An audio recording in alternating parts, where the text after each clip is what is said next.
Your phone did a thing. It did. A little vibrating too. Hello, welcome to the Zooming Who's podcast, and I am your host, Dustin Husky. And I'm Kurt Sourpuss. Hello and hello. Hello. So as we all know, boobs. Bouncing boobs. Yeah.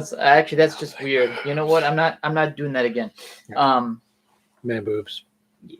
Well, it's what you get when you age. So what you get when if you're listening to the news, workout. Yeah. So if you're listening to the news lately, you notice that it's all about pandemic, which it's still relevant. Hey there, Taco. Hey there, Alpha. Hey guys. So we all know the Alpha. No, not the Alpha. We know the Alpha. I got Alpha on the mind now. He has the Delta. Alpha on the mind. The Delta variant of this virus is more contagious, and more people are getting sick with it than the ordinary one. So, my thoughts about all that is what's going to happen. And you know what? Just, on Twitter, the CDC reinstates some indoor mask wearing in particularly hit areas, and is looking for mandatory mask wearing in schools across the country. Yeah, of course. We are back in square one from last year. Yep. Because idiots haven't gotten themselves vaccinated. So my thoughts about this is, we know cons are trying to start up this fall. You know what also happens this fall? What? Flu season. Oh, yeah, of course. Flu season hits us the most during the fall. Right. The funny thing is about that, you mentioned that, they've never really taken advantage of that. What? They've never really taken advantage of flu season. Who is taking advantage of what? They have never taken advantage of that. The media? Yeah. Oh, I thought you meant the virus. No. The virus is trying. The media has never taken advantage of the fact that it's flu season.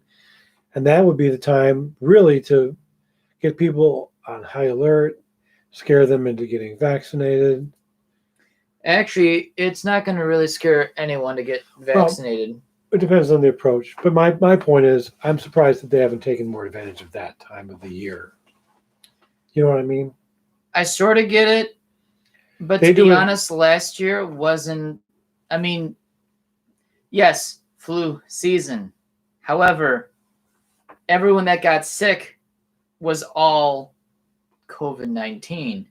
Right. Cases of pneumonia dropped to non-existent levels for the first time in its recorded history to, national doctors, whatever, association, what have you. Yeah. The very first time where the common flu, pneumonia, and other strains of flu have either dropped so significantly that they couldn't get many recordings of them,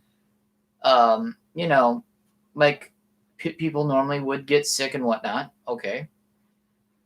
But for the first time ever, pneumonia of all things has dropped to record-breaking lows, to the point that for nearly the second half of 2020, most states have reported that they have not gotten a single case of pneumonia, just because people have been taking better care of themselves to make sure that they're not getting, struck by a biological freight train. As I've always been constantly been saying it's a biological freight train. So, what does this mean to whatever hope we had in getting back to normal? You know what? It's kind of getting a bit dashed.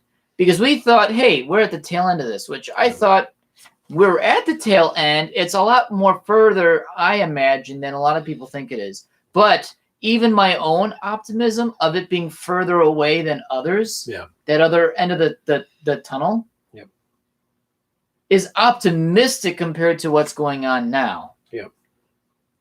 I mean, Anthrocon. Everyone was boasting about how they were going to go to Anthrocon. Yeah. And you know what? What happened to that? Last minute also means last month before a con would happen, they decided they won't have it happen because you know what? It's just too risky. You know what? I won't fault them for it. Not at all. They even gave us 15 hours of pre-recorded programming. You know what? Good on them. Good on them. It's to keep the convention going in people's minds by just, this is something we can do. This is something we can entertain people while it's not a physical con. They can. You have a hard iced tea.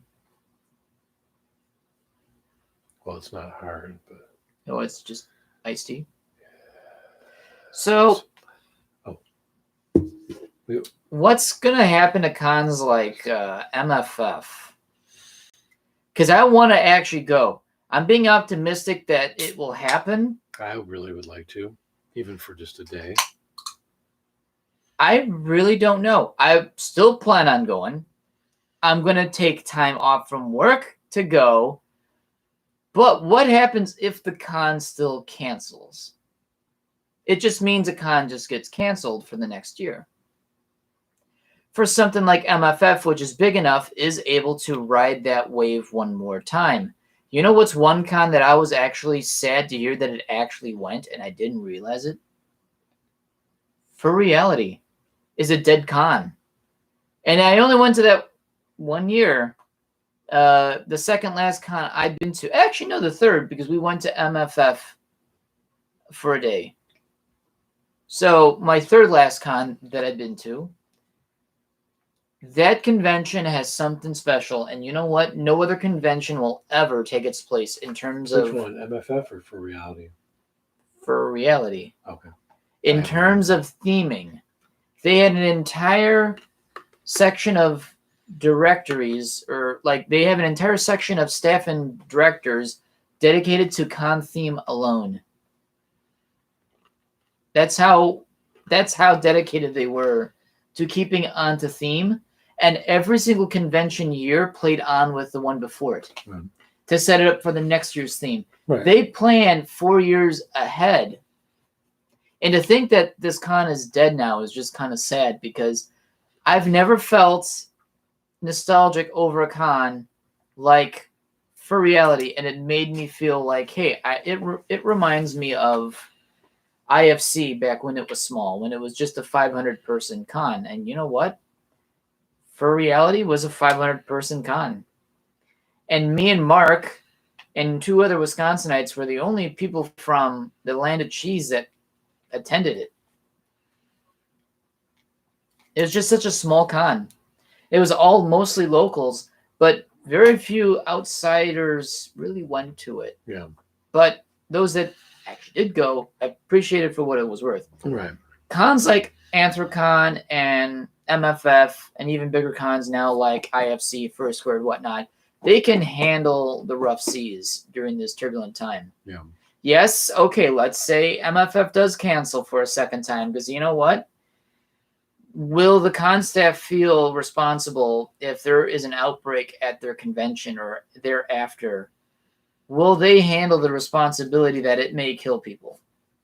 And I think a lot of them will not bear responsibility for that. They won't, and because it's not their fault that people went to a con, right? But because they brought a con on is the reason why that they got sick and died. Yeah, so they'll be responsible, and indirectly, yes. And some people can't handle that. I mean, that's okay, and rightfully so. I mean, I know I wouldn't be able to feel responsible for hundreds of people's deaths. There is a reason. I don't know. Let's say they have like 5,000 people show up this year, and half of that gets sick, and maybe 1 or 2 deaths. Not hundreds per se, but let's say 1 or 2 of them didn't get lucky. It would still be horrible. It'd still be awful. Yeah. At that point, that would tarnish a con's reputation of making a safe environment. Not to say, again, I'm going to repeat myself, I don't want cons to struggle. I don't want cons canceled. Yeah. I'm just thinking of the what-if situations of, yes, look at what's going on across the country with this pandemic still.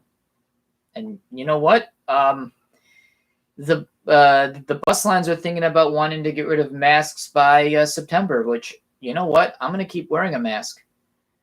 You know what? My health means a lot to me. While, yes, I will still go, if I can go to MFF, if it continues to be run, I will try to go, and I want to go. Right. I'm just not convinced with what's going on. Will it happen? It's a total I don't know of a response. And now, so we talked about cons. I don't know. What are your thoughts about cons before I go onto the subject of meats? Because, oh, God, that's another one. Just go on, because I pretty much feel the same way. I just don't feel like it's a practical means right now. At this time, no. Just don't even get people's hopes up, No. you know? And there are people in my state that are trying to get meats up. Remember when we talk about that feeling, that responsibility of you are responsible for whatever event you hold, that if people get sick, you were responsible why that happened. Yeah. Not directly why it happened, but indirectly you are a cause of it for getting all these people together. People keep asking me, because I ran past tense, because you know what? It's been almost nearly 2 years for a lot of my meets, so I'm going to say past tense, ran. Will like to run meets again. That's part of the future, but just being patient. But people keep asking me, when am I going to be bringing back some of my meets? And you know what? I don't feel responsible enough to handle the idea of, if this gets someone horribly sick and lands them in a hospital, they went into debt because they went to a meet of mine. Yeah, you'd feel responsible. Or if someone were to indirectly die from catching something at a meet that I ran, you'd be that would destroy me. Yeah. There is a reason why this whole year I've been quiet about running meets, because you know what? The smart plan of action is to just simply back off and observe what's going on in the country. Yes, I would love to bring back laser tag. I would love to bring back bonfire meat. I would love to bring back I'm sure there's one or two others that I'm forgetting. Mostly just those two. The bonfire meat and the laser tag meats were the ones I ran the most and the longest. Yeah. And you know what? I feel like it can wait. What's disappointing is that there are people in cities. I'm not even gonna tell which one. Not even to disclose names, but there are people in cities that are trying to plan a meet, a local get-together, and they're trying to decide if they want to have a database of everyone's vaccination cards, which, oh my God, that just makes me cringe, because that's personal information. Super cringe. At that point, if you're that worried about a meet, let me ask you this. With all of this worry about wanting to run a meet right now, is it worth it right now? Yeah. Is it worth the worry about wanting to make sure people are safe and having fun to have a fur meet? Which, believe me, I would love to go to meet. I love to create a meet, or not just to create a meet. Would like to continue some of my meets for that kind of fun. Sure. But you know what? I understand it's not the time for it now. Am I suffering mentally from it? Yeah, because you know what? It's that nice escape. But you know what? I understand. This is shit that we kind of need to deal with right now. Let me ask you this, because that idea didn't just come out of thin air. What? There's some large venues, non-furry, that came up with the idea to check people's vaccination cards. Do you know what those events were? Which you want to actually? There were some big ones. There were a few big ones. Do you want to name them out, or both sides of political parties were doing it for their what do you call it? Not fundraiser, but their rallies. Not rally. What's the thing that they run? Conferences. Con. Yeah, their own con. Assemblies. Yeah. I don't know. They were checking people's IDs. In the real world sense, where you're using your own identity, because in the real world you are using your identity, that's one thing. But you're furry. I like to call you by your furry name because that's a name you gave yourself. Yeah. That is your furry given name. And I want to give you, not give you, but say your given furry name because that's what you'd rather be called. Right. And some people like the privacy because you know what? Even me getting older, I start to realize, you know what? Privacy is actually kind of a nice thing. You know what? Yeah, I can be mysterious, Hoosk, but to be honest, a lot of people don't need to know that extra information. But there are these furs in charge of shit, being pillars of community and saying some of the most cringeworthy shit I have ever heard. Of wanting to make a database of local furs and an image of, that's a bit overreaching. That's a bit much. I mean, that's. And even one of them has mentioned this goes against HIPAA. Yeah, it does. Very much so. And as much as this one person is like, oh, yeah, well, I want to think of all corners, he gets clueless at times when he thinks big. He thinks too big at times. Yes, he means well, but a lot of the shit that he thinks up of is terrifying. Make a database, but now you breach a lot of people's trust.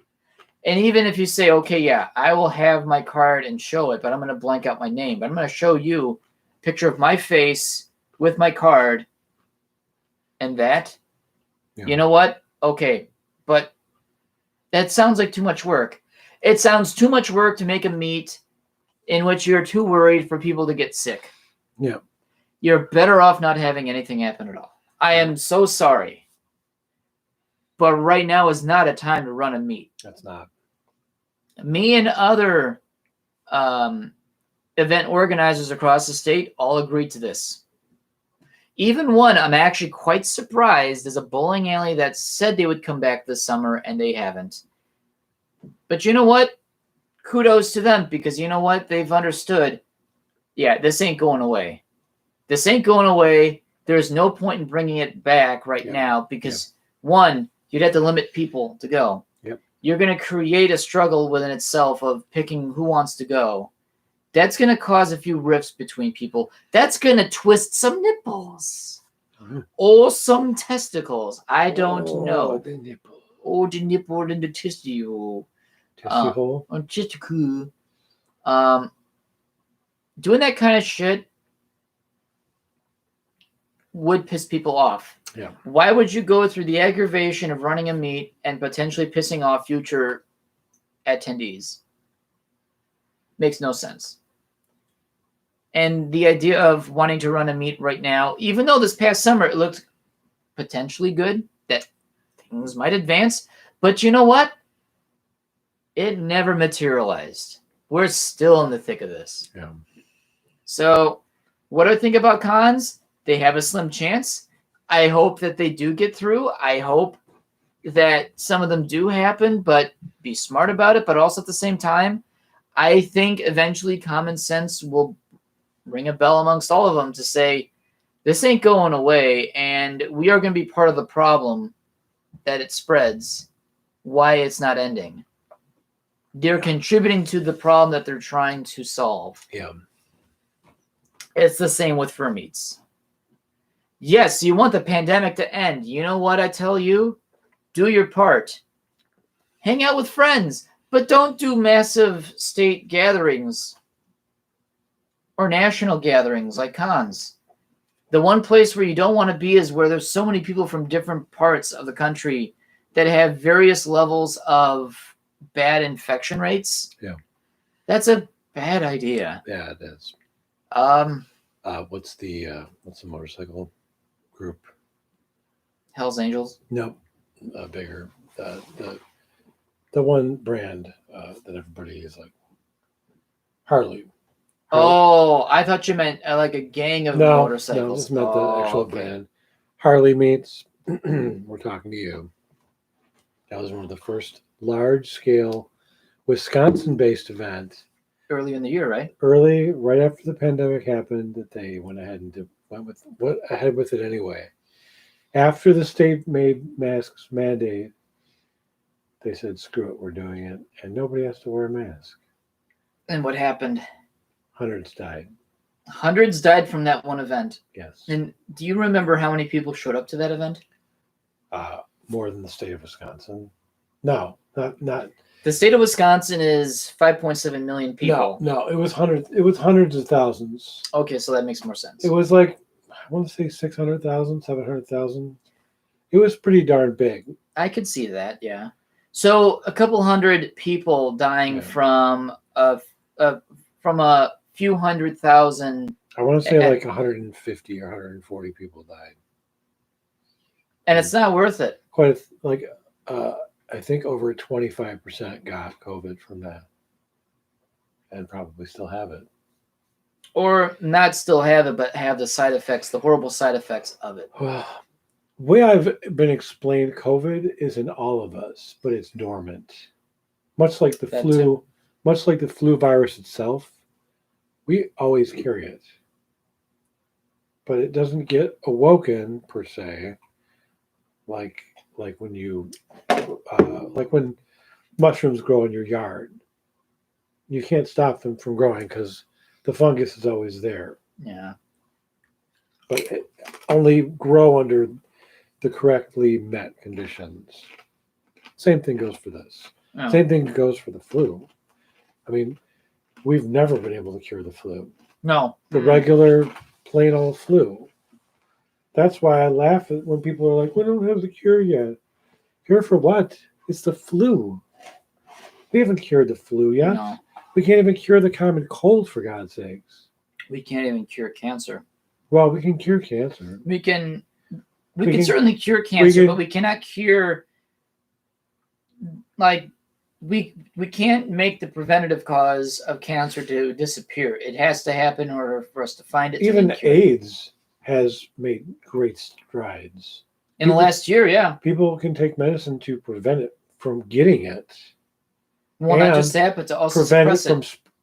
Suppress it, prevent it from being spread, and prevent getting it to contract it. So it would be better off, and I think they made even more strides last year on getting closer and closer for the cure of HIV in general. Yeah. Which, you know what? We need that kind of good news. Yeah, for sure.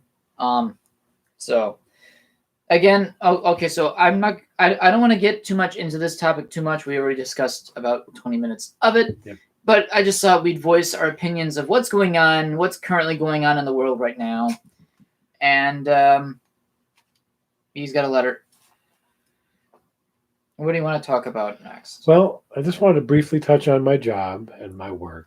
Ooh, yes. Let's talk about We lost another manager. Another one bites dust. She left and went to another store. I didn't even realize that she had been gone. Oh, really? Yeah, she just disappeared. It just dawned on me today. I'm like, "Where's Lisa?"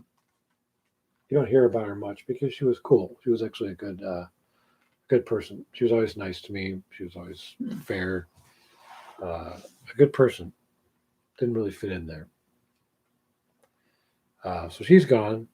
She left to another store. Ray, who I've complained about in the past, he's the turtle dickhead, turtle penis. Today, I was helping a fellow coworker from the bakery. They have these, the boxes the donuts come in. That little, it's like a window. It has like a window screen so you can see inside and see the donuts, and it folds open, right? Those boxes come flat. They have to assemble them, put the donuts inside. They get like 50 of those in a box. I'm doing a Kurdan. Ah. Now I'm hungry. So yeah, they come in 50 in a box. Heavy boxes. My God, I was shocked. It's like a 50-pound box. And so I was literally helping a coworker from my neighboring department, the bakery. get a box down. And I left my pallet jack down the main aisle where all the traffic comes through from the baler to the docks to the sales floor. So it's a very busy intersection, to say the very least, as you have personally seen. You've been in there. Yes, I have been an interloper. He, somewhere where I did not belong. He was a undercover. And you know what? No one at all questioned who I was. You could walk back there right now and not one person would stop you. They would think you're either A, a vendor, or B, somebody from corporate who's stopping in to visit. The only time you'll ever stand out is when you start asking anybody and everybody you pass by, do you know if you have something such on the sales floor? You start asking for a product that isn't out there. Then people like make the connection. Aha, you're a customer. You don't belong back here. And then they like flock on you and like take you out. No, they don't. But yeah, so I'm helping my bakery associate. I left my pallet jack right down that main aisle there. I see Turtleneck Ray coming through. Turtleneck Dick Ray. He's dragging a pallet.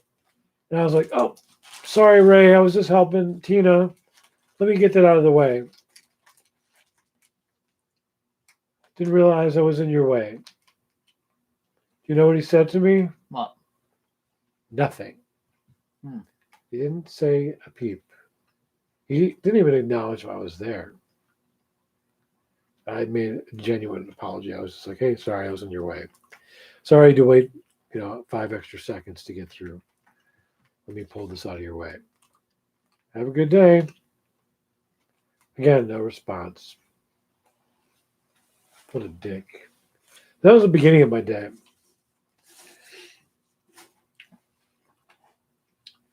Our power went out today. At work? Yeah, for a good 5 seconds. It literally went off and then came back on again. So there is a parasitic drain somewhere to do that. For sure. I don't know if across the street at Pick and Save went out as well. I don't know. They usually lose power when we do. Probably because we sap all the power. Oh, when I got home, the box that these come in, this episode not brought to you by Twisted Tea.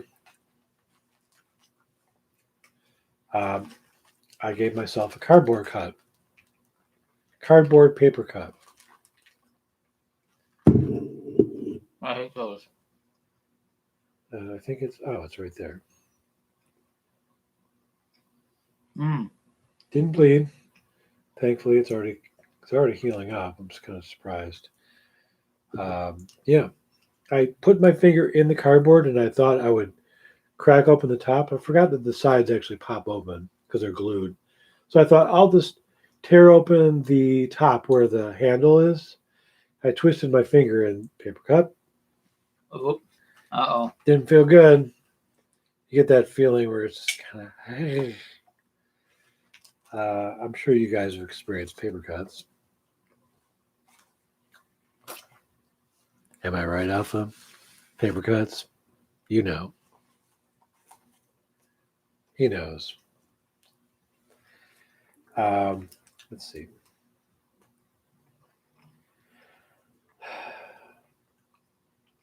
I'm afraid that my segment's going to be more pop culture, Are we going into what I think we're going to? Kind of, not entirely, unless you had something else. Anything you want to talk about with your day? I don't want to talk about my day, okay. Except I got to meet the Lester Carter again. The Lester Carter. Yep. And actually found out that he's a Korean War vet. I think you mentioned that before. I think you mentioned he was a war vet. Or something. Did you make any tips today? Nope. That's too bad.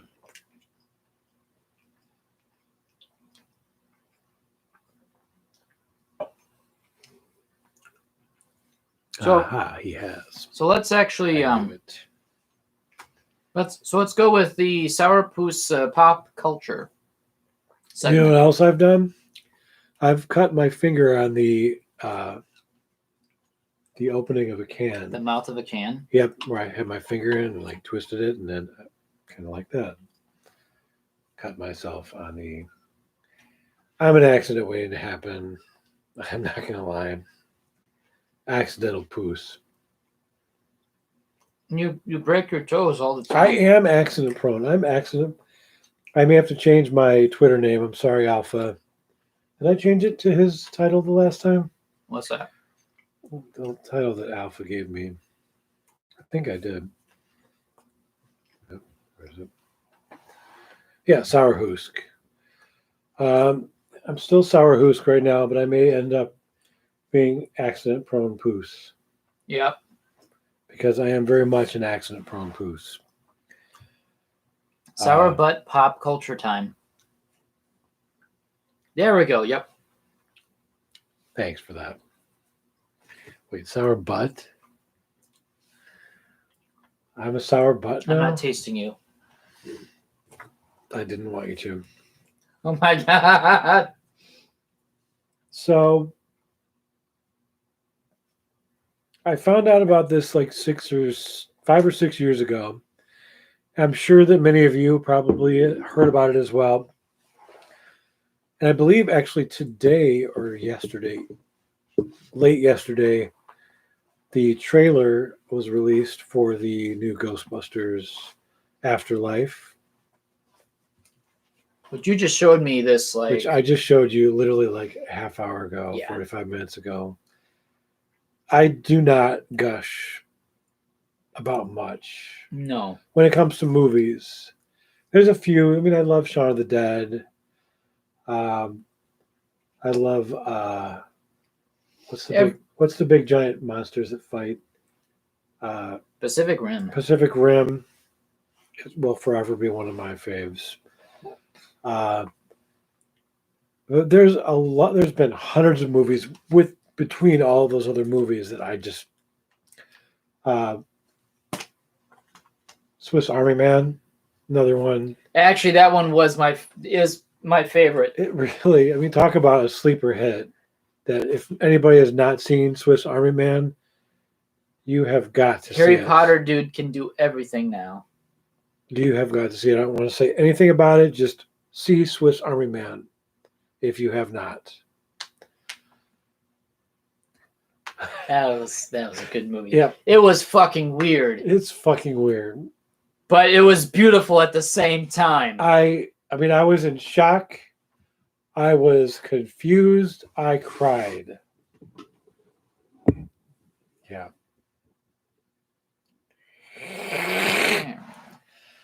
You're like out of frame, though. I know.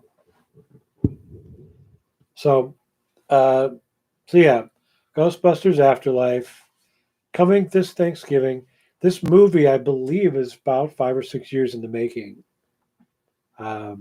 Should we do a little of the backstory of what happened many years ago? What the movie that now we don't believe exists? The movie that shall not be named. Yeah. I mean, I don't even know the name of it. I just know it was Ghostbusters. That's true. Yeah. The remake of many years ago. I would say remix more than remake. That's probably a better description anyway. My terminology would be remix and possibly an alternate dimension that probably should never be revisited ever again.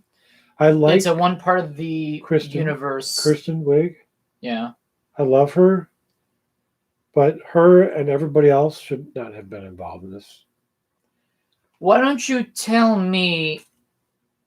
the audience what you told me regarding the original cast of 1984 movie. Oh, yeah. With the 2017 remix. So if you compare the female versions of their characters, I mean, the original cast in 84 with Aykroyd and Murray and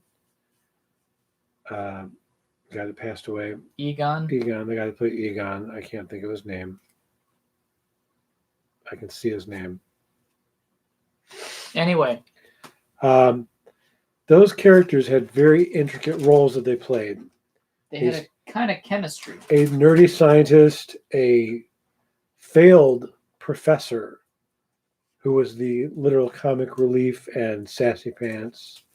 Aykroyd was the what was the word? What's the word I used to describe her aunt? Eccentric. Eccentric, yes. Eccentric. Eccentric to a fault, but almost a child that believes whatever he sees. And then their fourth member, that one guy that was almost considered to be the black guy.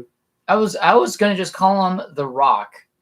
The Rock meaning he probably tied the two together to some sense of normalcy. Because he was the realist. He was the guy. He was a realist, yeah. He was the guy that represented literally everybody else in the world. Right. And how they would react. He applied a job application for it. So he came into that universe unknowing. Fact, he didn't know what he was getting into. He just saw it as another potential job. Yeah. And didn't care what was going on. So as long as he got paid. As long as he got paid. That's you and me. Which is actually the realistic part of blue that. Shirt, the blue shirt of the whole. The rando. Thing. Yeah, the rando. And you know what? Those four made that movie seem real because everyone's going to be slightly different. The chemistry. The chemistry was unrivaled. That's the one thing, and without even going into the fact of gender, that's the one thing that lacked from the Kristen Wiig. I can't think of the other actresses' names or actors' names. They all played the same role. They were all comic relief. They were all kind of goofy. There was all slapstick. It was all slapstick. I mean, it was a lot of vomit jokes. It was just poorly written, and plagued with product placement all over the place. And not just product placement, in your face product placement. It was. I mean, literally every 5-10 minutes, we're selling this product, we're selling that product. It was one big long commercial. Sorry, Kristen Wiig. Sorry, Kristen. I love you, but that movie should have never been made. So, with that in mind, they made this movie. As far as I know, there's no references to it being made. The other Ghostbusters movie, which shall not be named. So, from our take from it, we believe that they have totally ignored the existence of this other movie to the point that it is no longer considered canon. Yeah, hopefully. They made no reference to anyone. So, I don't want to give a lot away because people may not have seen the trailer yet. It'll be out there. I'm sure you'll see it. Scratching Boob. I am so hyped for this movie. It looks so good. So good. To see it. Yeah, I want to see it too. But speaking of movies and remakes. Yes.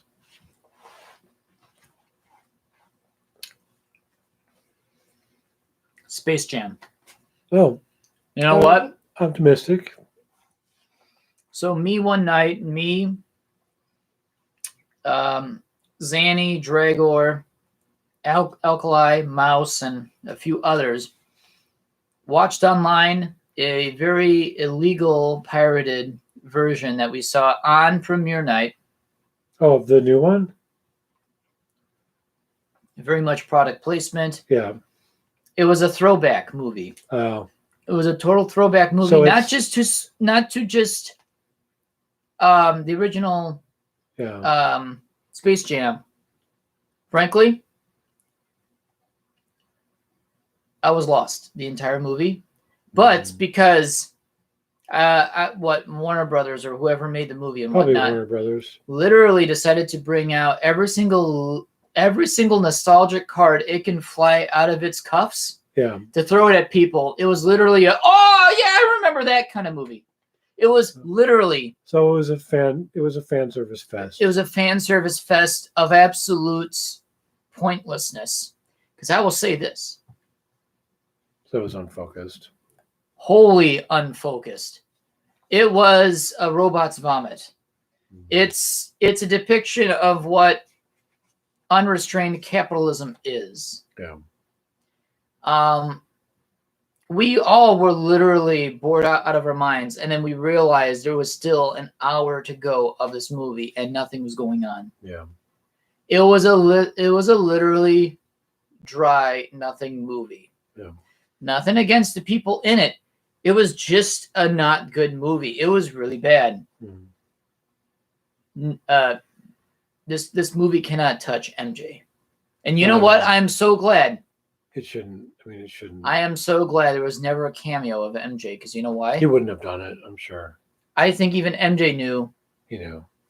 I did Space Jam better. We've been selling Space Jam fresh fruit snacks. Every department has something to sell the movie, to sell the product, to sell the movie. Yeah. It was awful. Honestly, it's suffering from Star Wars obia, where when they made the new Star Wars movies. It's cute. It's cute to see people younger than me. It was to sell toys. What was? This movie and that movie, Star Wars and Space Jam. Oh, yeah. It's cute to see people younger than I am, and I'm talking about born before 9/11. Yeah. Actually, no, born after 9/11. To say that the Space Jam movie that came out was better than the original. I'm never normally a kind of person that gets appalled when I hear stupid stuff, but that was the most dumbest thing I've ever heard. What really happened on 9/11? Sorry. I have nothing on that. South Park. It's cute when I see Zoomers. We'll say, oh, well, actually, it was a movie mostly catered to Zoomers. What's Zoomers? I mean, Gen Z, my brother's generation. Oh. Because they brought out a lot of fan service to all the shows in the last 20 years. However, it was all fan service, and it was all fan service and product placement. Yeah. And I don't know, just had no direction, had no magnitude of any degree. It was just literally. Were there any main characters that the movie followed? Or was it... You would think it'd be LeBron. Or was it more of a Star Wars Episode 1 thing, where we didn't know who the main character was? I think it was more like that, because even LeBron James is supposed to be the main character of this Space Jam: A New Legacy. And you know what it's supposed to be? It's supposed to be a continuation of the first movie. Mm-hmm. It's not a remake. It's actually a continuation. Yeah. Because the Looney Tunes actually say, hey, are you like that MJ guy? Not exactly said like that in the movie. I'm not saying spoilers, but you know what? This movie is horseshit, so whatever. Even Bugs was saying, hey, you don't look like that other guy. So these characters actually understand what's going on. They're self-aware. They're very self-aware of what's going on. Almost to a fault. Yeah. Which it was the worst part, because at that point it's like, wait, so this is supposed to be canon with the other movie. And to be honest, the first movie is 10 times better. And it's sad to think that people think that movie wasn't as good a movie as this one.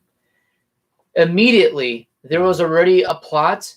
There was already MJ's character was already looking for something out there. Yeah. He was at that point he was retired.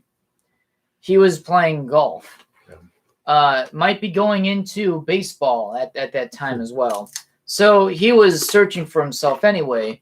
But in the movie, that's what it kind of did. Was there was a purpose of why the movie was out there. And of course, him being Michael Jordan, even the whole universe knows about him. Hence, Moron Mountain. Again, just a better movie because there's more to the plot. Yeah. There's actually a storyline that goes along with each 5 minutes. And it actually goes somewhere.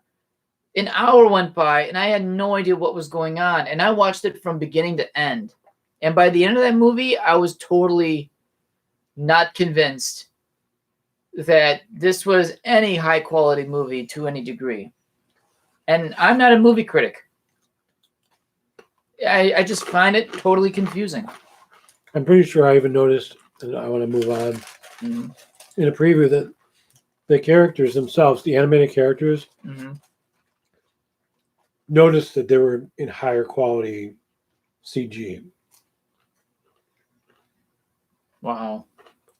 I'm like, that's just kind of, it's just bad. So going back to Ghostbusters, have any of you seen the preview for the new movie yet? King Alpha is not. Why not King Alpha?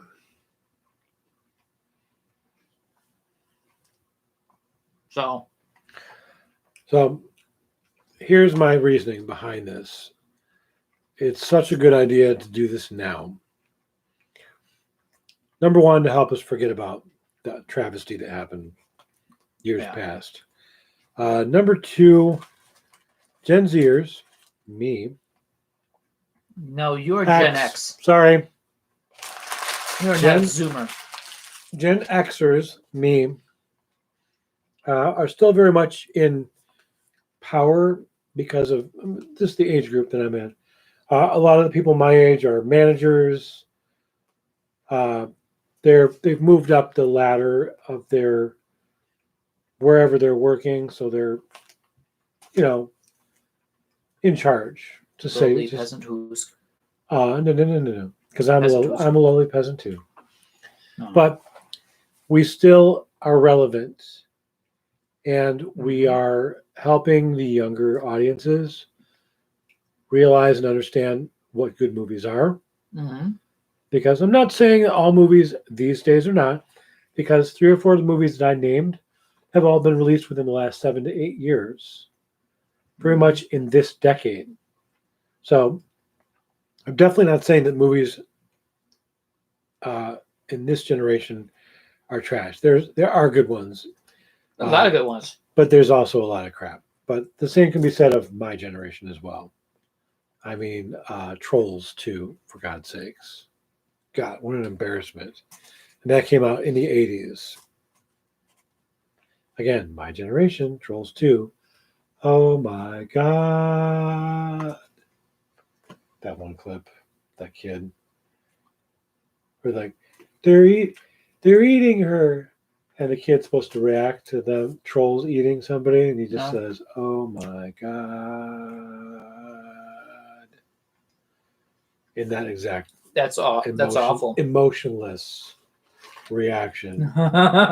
So yeah, we all have our fair share of shit movies, but now is a great time to do this because we can put crap in the past and move on, and hopefully. The way I'm getting this movie, I don't want to say anything. I just want to say that it's a good time to do this. That's all I want to say. And when you said that, my response was, well, everyone's still alive. What do you mean? Actors from the original movie. Not all. No, but I'm saying you still got some left. You do. Make it happen. Otherwise, it'll never happen. And Bill Murray has done so much. I mean, beyond comedy, he's done serious roles. He's done crazy roles. He was a zombie in Zombieland, for God's sakes. They literally said, you just shot Bill Murray the zombie. I mean, Bill Murray does everything, and he does it well. He's goofy and ridiculous in Ghostbusters, but that guy is a serious actor. He knows what he's fucking doing. So I appreciate him. Moving on in pop culture. Mm-hmm. And this is not anything that I've ever cared about at all. In fact, at all. But I will say this. My coworker has been going on about this, and I've been ignoring it because I don't feel like it had anything to do with me directly. But looking back, it does have a little bit to do with me because when her first album was released, I was a fan. And I can't even believe I'm even talking about this in a podcast, but I'm going to because I feel like it needs to be said. And I haven't talked to you about this at all. So this is completely fresh to you. You have no idea what's even coming. And I'm sure a lot of you may find this irrelevant and not unimportant. Yeah. They may log off. There's only one person. Oh, good. Listening. It's Alpha. Right? Good. The ultimate super duper listener. So Britney Spears has been going through some stuff. Has been in the news lately. Oh, yeah. In the past, normally was never for good things. No. Or was that Paris Hilton? I forget which one. They both gone through some bad times. Britney has been going through bad things for a long time and still is. Right. She has what they call a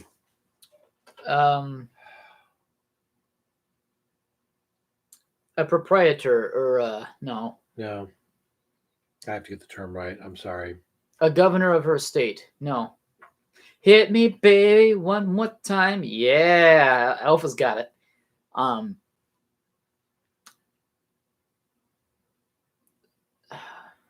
Censure? No. In arbiter. In arbiter? No.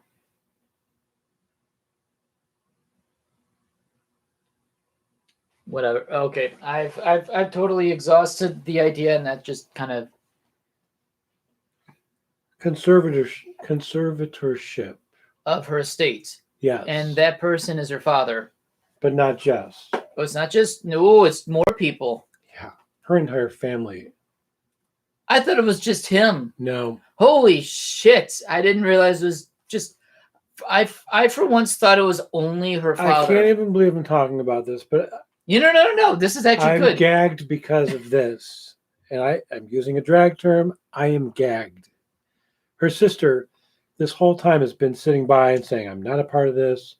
I have nothing to do with this. I support my sister. I love my sister. If you support her, why have you not stepped up and done something? Why haven't you given up your... Here's why. She is in the will. When Britney dies, all of Britney's money, all of her everything, the estate goes to her Jamie alone. Lynn Spears. And Jamie Lynn Spears has already signed all of it over to Britney's ex-manager. So it's going to someone else. Holy fuck. Yeah. So at the end... She's sold herself out before it's even gotten to her. Wow. This is how she can omit herself from the equation, but she is the sole proprietor of the estate. Wow. I mean, talk about doing wrong by your sister. That family is fucked. And get this. This I can't believe either. She is an IUD. She has a ballistic missile? An IUD is something that a doctor, on your directive, puts inside of you to prevent you from being impregnated. A net or whatever have you. She has... So you can have as much sex as you want, Britney. but you can't get pregnant. Britney? Yes. And this was against her will? This was done against her will. She cannot have it removed.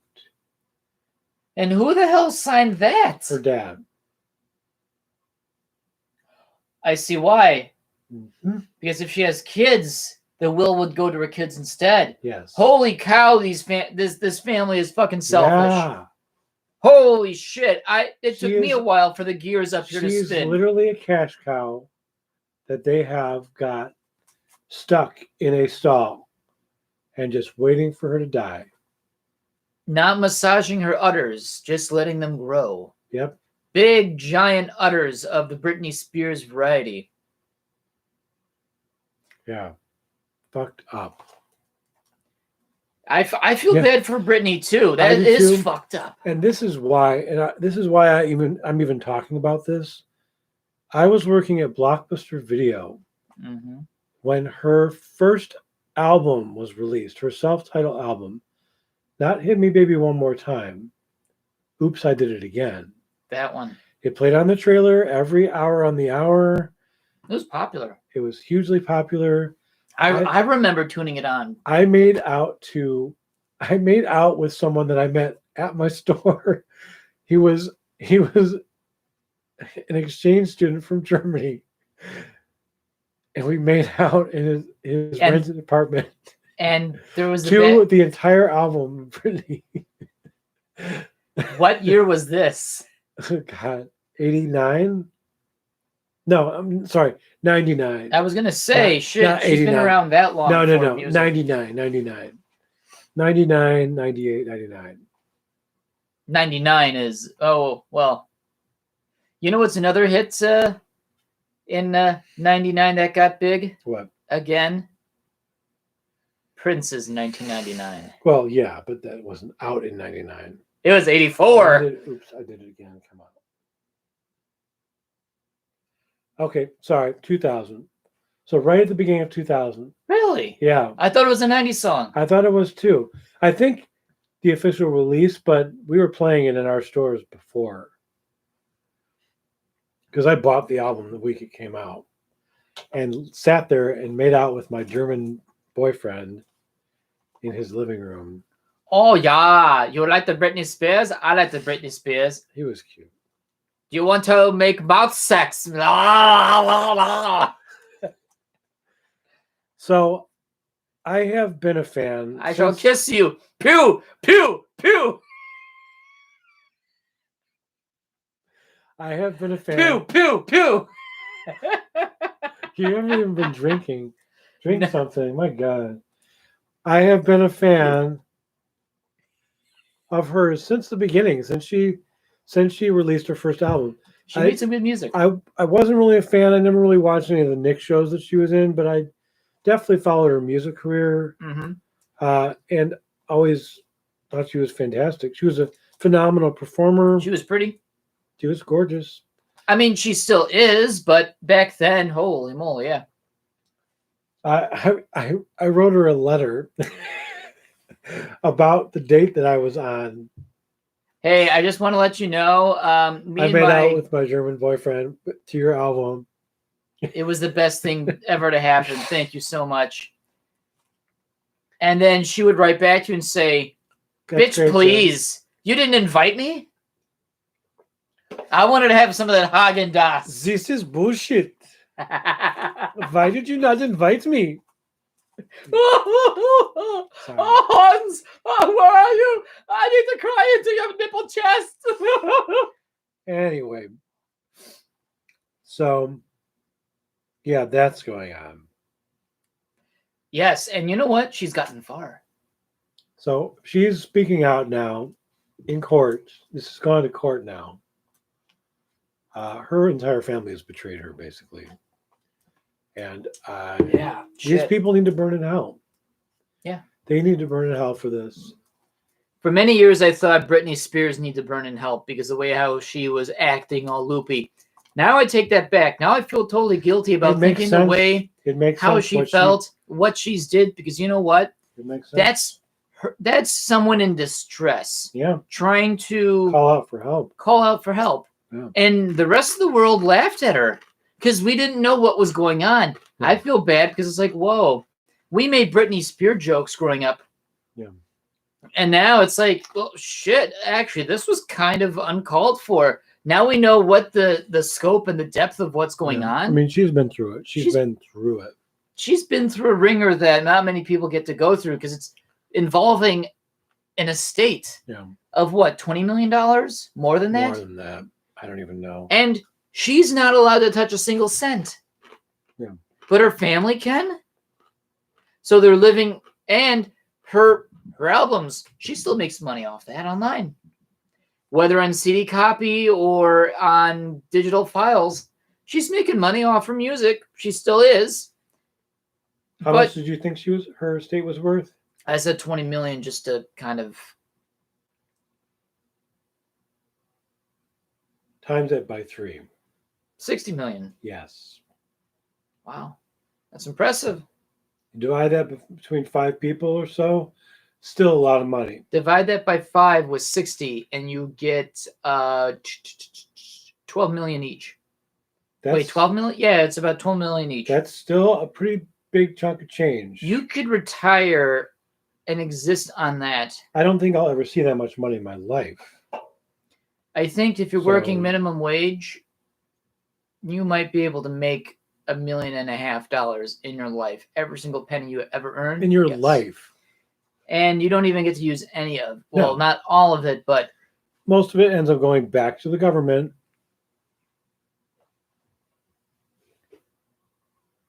Yep. Yeah, she's unlucky. She's tremendously unlucky. Like, let's say, so there's Christina Aguilera or Justin Timberlake. Well, let's name off a few others that in that same Nelly Furtado, Hilary Duff. Yep, Hilary Duff. You could say Miley Cyrus could have gotten some burn or some heat. Who's the other singer that kind of kept going in and out of not rehab, checking into a mental hospital? Paris Hilton. No, Hilton Paris. Singer. Demi Lovato. Yeah, Demi Lovato.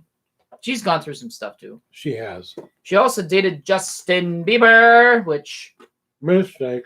Yeah. I would never want to get close to a beaver anyway. Justin Bieber's another one. Now, okay, so Justin Bieber, because I'm just going to refer to him as that. Why are you saying it like that? It reminds me of that one time where, while he was singing We Are the World, We Are the World's Children, there's a scene in that video where Justin Bieber looks totally fucking confused and terrified at the same time. And that's just kind of how I see him sing himself, his name. But even Justin Bieber, you can say that with the Jackson 5. You can say that with all these other phenomenal singers and actors that come from a family that literally trained them to be only that all their lives and to do nothing else. You know what? The Biebers were totally doing that for him at the very get-go. Why is he all of a sudden a talented drummer at 7, 8 years old? My folks took me to Taekwondo classes, and I kicked my instructor in the nuts. So really, I may have. I was supposed to smack a board. I ended up going straight for his nads. Same age, and you know what? Look at me. I am still a yellow belt with 4 stars. That don't really mean much anything. Yeah. Not dedicated. Any 7-year-old probably wouldn't be dedicated to a whole lot much anyway, because they're just trying to be kids. Yeah. Justin Bieber never really had an actual childhood to know what it feels like to be a lot of these people didn't. But you have to really feel sad. Yeah. You have to feel sad that they never actually understood what a normal life was, because now they only understand the life they're currently living in now. Speaking of child actors, there's very few that have grown up to be successful. 2 that I can think of and name. The fat kid in Goonies that played Chunk. Yeah. That dude grew up to be a lawyer. He got out of acting, but just became a lawyer. He became a lawyer for kids. In acting? Who act in movies. Comes full circle. Full circle. Yeah, actually, you know what? That's a noble thing right there. The only other person I can think of, who's a little girl with the curls? Shirley Temple. Shirley Temple. ended up being a what? A spokesperson. Not just. An ambassador. Ambassador. That's true. Yeah. Yeah. She became an integral part of communications between countries. She was awesome. She was well loved. Yeah. The whole world knew who she was. She used her charming personality, her fame to help bridge gaps. Yeah, bridge gaps. Then that's what you should do with your celebrity. One other thing I'll bring up, moving on from the Britney Spears thing, because it's a sensitive thing that is ongoing, and there's no. I do hope that she kicks a lot of ass, because she hired the lawyer that her dad wanted to have. Yeah. Which means that lawyer is going to be kicking ass back. I hope so. Kick as much ass, Britney. Actually, you know what? Remember that very viral video of that one person? Leave Britney alone. You know what? He's still relevant. You know what? Yeah. He knew. He knew a lot. He knew. Yeah. He saw into the future. Actually, he Alpha knows the name. What's the name of that guy? He did porn for a while. He did porn? Yeah. He did porn. Him and his boyfriend. Alpha, what's his name? Have I seen his anus? What's the Leave Britney Alone guy's name? Chris Cute face. Not Chris Cute Face. Come on, Alpha. You know this. Come on, Alpha. Come on. While you're thinking. But actually thinking while you're Googling it. That one GIF is like, you know what? That adds a lot of meaning. Yeah. Leave Britney alone. But if you were to take away the somewhat comedic crying, because you know what? It was kind of funny. Well, but you know what? If you were to just say, hey, look, leave Britney alone for this, and this reason. He was interviewed about that video. It was heartfelt. Oh, there were true feelings behind that video. He literally, Chris, what was his name? Do you think he and Britney are friends? No. Oh, that's he may have reached out to him at one time and said, thank you for standing up for me. Oh, fair enough. Actually, that's kind of what you probably expect. But hey, at least you say you got to talk with a very person. I actually follow the guy on Instagram. Does he still do porn? No. Chris Cocker.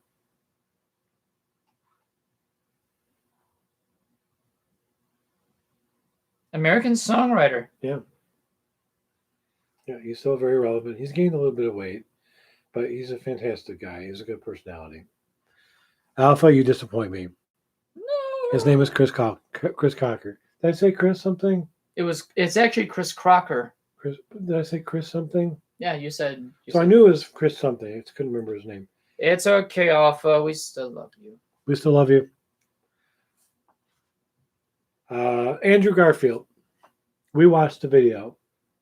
Andrew Garfield and Emma Stone in a car. Oh, trying to leave a venue, a small venue. Yeah, Chris Cocker. See, he knew.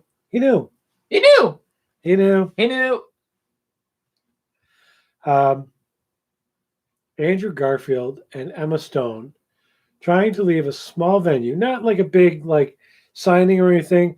No, they probably went to dinner at a restaurant or something. A back alley sort of thing. And they're trying to just get out of there and go back to their hotel and go home. And these guys kept getting in the way of the car. He pulled the car up, and then he switched to the passenger seat and let Emma drive the car. But every time Emma would pull forward, some numbnuts, the same numbnuts that's videotaping this, kept getting in front of the car. So she would stop. The guy would get right in front. Andrew would get out of the car. The guy would then walk towards the side of the car and be like, Andrew, and then trying to act like they cared about them and asking them personal questions about this. When's the wedding? When's this? When's that? And then he never talked to these people for the first, I think, 5 or 6 times he got out of the car. He would just direct Emma towards him a couple more feet. I would have stayed out. He would get back in the car. As soon as they got back in the car, people crowded the front of the car. He would get out of the car again. He would direct the car forward another foot or two, get back in the car. By the third or fourth time, Andrew got out of the car, slammed the door shut. Pretty pissed by this time. Yeah. Because this is like the third or fourth time he's gotten out of the car to direct Emma forward, to basically push people out of the way so she could drive the car forward so they can go. Just to get out of there, yeah. I think by the fourth or fifth time, he gets out of the car, he slams the door really hard. Mm-hmm. I've been that angry, so I understand how he felt. Yes. You saw me angry that one time. Yeah, that at was the restaurant. Yeah. With Clueless. What's his name? I'm not gonna say his name, but I'm gonna say you know. I was angry because Slutty Himbo dude. I just wanted to make sure that a waitress got a tip that she deserved. And so I made sure to hand it to her at the register because that's the kind of person I am. And it was like 1 or 2 in the morning, so a lot of shady characters in there. I wasn't trusting that Steak and Shake, yeah. I wasn't trusting the atmosphere in there because there are a lot of shady people. And this is Chicago of all places. I think that I had just heard somebody mention before that somebody's tips had gotten stolen off a table. That's why I was so infuriated, because she was good. She was a good waitress. She was working hard. She was nice. Yeah. She's working the graveyard shift. Which is a shift no one ever wants to work. Nobody wants to work that shift. It's either boring as fuck or the most obnoxious time of your life. Yeah. And Denny's as well. Same thing. Same crazy crowd. You can have awesome customers. You can have the shittiest group of people. It's a dice roll either way. So I just wanted to make sure that she got her tip. And then I flung the door open. I was so angry. I just wanted to get out of there because somebody else was like, what do you care? And I'm like, no, I just want to make sure she gets her money because she deserves it. So I understand how angry Andrew Garfield was in that moment when he slammed that car door shut when he got out of it the last time. And I think he finally said something to them about, you keep getting in the way. Yeah. And they were just like, hey, whoa, take it easy. You weren't character man with small penis. Shoot us with web, and making all these stupid ass jokes because they're all kind of foreigners. And I'm sorry, that's a job, fine. But you know what? They made that decision to take that job. Yeah. And they can either do it the right way or they can act like assholes. All of those paparazzis were assholes. They're in no way a professional reporter or a photographer. No. When you get in the way of people, you're just an asshole. Yep. You can take pictures and flash as much as you want, but as long as you don't get in their way, you know what? Just let them be. Yeah. I mean, look at Princess Diana.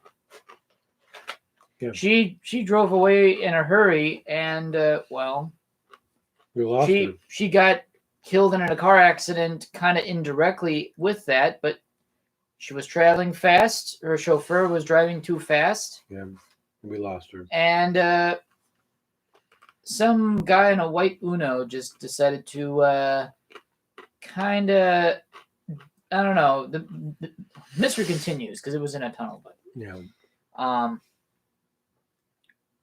paparazzi, especially after Princess Diana's death, the paparazzi world, I believe, cooled down a bit because that's when they realized, whoa.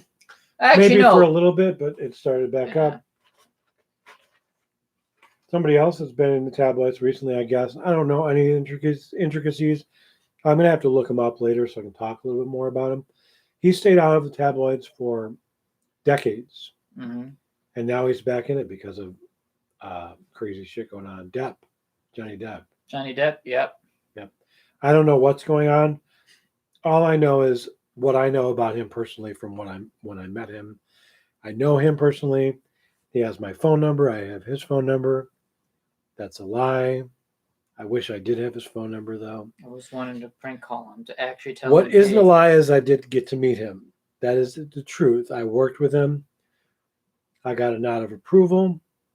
That was all I needed. You got to feel his pecs once? No, yes, I didn't. No, yes, I did he not. did. No, I did not. He felt his pecs. I got a nod of approval. And they were covered in rum. I got a nod of approval and a good job from him. Like he said, good job to me. Aww. And the poos all the validation I needed. You loafed incredibly firmly. You were hover loafing. With my broken toes. With my shoes, the boots that I was wearing. With taped cat toes. I was. You, cat, did a good job. And then just a cat, like, loaf, like, and it's like, aha, I am hover loafing. My toes are broken, but my spirit isn't. I was wearing boots that were 4 sizes too small for my feet for 7 hours. My feet, they were numb. I could not feel it, but I walked in them. I got on that set. You didn't see a shred of pain in my face. What you saw was a focused motorcycle cop ready to jump into action. You were a motorcycle cop? Yeah, on the side of a police car. Aww. But I had the pants that were all poofy on the bottom. Yeah, they're called breeches. Yeah, breeches. That's exactly right. I was wearing breeches. If it wasn't for them, I think Princess Diana would still be alive. Yeah. Yeah. The paparazzi is just nothing but bad. But yeah, that's what I was wearing for that movie. That's what I was wearing when I met Depp. And Christian Bale. But Christian Bale was kind of he was like tunnel vision because he was focused and in character and didn't say a word. It's funny seeing each of them walk through like 120 of us extras. Yeah. Who basically lined the hallway that they had to walk through to get to the set because it was a rundown police station. Johnny Depp, when he walked through, hey, how's it going? Waving, talking to people. How you doing? He was sociable. He was sociable. He was an actor for the people. This was before the tabloids ruined him. Before that woman that he called his wife ruined his life. Who was that wife? I don't know. They divorced. They're not together anymore. I guess it's irrelevant. Yeah. It's irrelevant. I don't care. I don't follow. I don't know anything that's going on with him right now. I just know that he's got problems and issues. And I wish him the best. Mm-hmm. When Christian Bale walked through, I mean, he didn't see people. He saw nothing. There was nothing on either side of him. It was just... He was in Bale vision. I am this character. This is me. I'm after this fucking asshole. I need to pursue him. He's after... Catch him. To fucking asshole. I'm literally after public enemy number 1. When he stares at you, he's staring into your ass. Well, they say the ass is one entrance to the soul. Yeah. No, they don't. No, they don't. And so is the mouth. The mouth and anus. And the ear. And the nose. And in the nose, yeah. If you come in the nose, you come into the soul. The belly button doesn't count. It is somewhat of a hole, but it is not a password. And if you're Coco Peru, the eye. But if you get cum in the eye, it stings, according to Coco Peru. Drag queen. That's called warm goggles. Is when you get cum in your eyes and you open them, and then it's just warm. Coco is this New York queen. She's got this signature, oh my god, like straight wig with like the curl that comes up at the bottom. Always talks with a New York accent. Have you ever gotten cum in the eye? It fucking stings. I like to call that so bad. Warm goggles. Have you ever had warm goggles before? I know Dragor has. Has he? Yeah. Oh, Dragor. He's the one that shares me all this stuff. You know, I used to have such... Well, I do. What's that? The crush on Dragor. He is very, very... When I first met Dragor, mm-hmm. it was through Martini Fox. Mm-hmm. And his mate. Even. We were doing Spider-Man things. Did it involve peepees? Yes. Oh, okay. Dragor was also there. Dragor was also there. Was he doing things with his peepee? No, but he was just getting in Spider-Man suit. So he was just more having fun. He was just having fun, and I was just admiring his bulge. The bulge and everything else that came with it. They say it's just balls.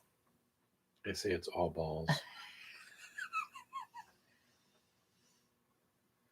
You have to wonder if he's got 4 of them instead of 2. Like just like Or 4 3. and just three balls, 2 main and 1 sub ball. So does that mean that the other 2 balls are going ham on the 1 sub ball? Yes. They're going. They're going full ham on. So in Drager's ball sack, it's literally like 2 balls humping another. 2 balls going full ham on. It's like anytime he is in suit and he has his bulge. Yep. To everyone else, it's like, oh hey, it's the bulge. I'm like, oh, stop calling me that. But in the perspective of the balls, it's literally 2 dominant balls, mind fucking the 1 sub ball, with like rave party music, doons, doons, doons, doons, and then just does like this ball sack, just moving around, like just like that one crazy dude at that one rave. It's like, oh, RBs. They're Party Boy from roast beef. Party Boy from Jackass or something. Did I show you Party Boy? Probably not. He walks into a TV sales place and he's trying to, I'm going to buy this stereo here. And he puts the tape in it and it's just that doons, doons, doons, doons. He takes off his pants. They're stripper pants. Yeah. He's got like a G-string on underneath. Uh-huh. He just starts dancing. There we go. Well, Dragor and his legendary 3 balls. And one of them is being Rhodesian tube staked all the time. Okay, so that was my sour butt time. We need to talk about this. Oh, God. We need to talk about this. What I showed you? Yes. Oh, we okay. don't have to go into too much detail, but we can actually just discuss sort of the things that we have. The gist of it. Without spoiling stuff. Right. And provide a names for people to look for online. Yes. So actually, it's called Unbiased Media? No. I'll give you the exact name. Belated Media. Belated Media. Like happy belated birthday. Belated Media. Yep. And if you can't find that, look up What If Star Wars was... Star Wars Episode 1, 2, or 3, all 3 of them, were redone. Were good. Yeah. Not redone. What if Star Wars Episode 3 were good? And you know what?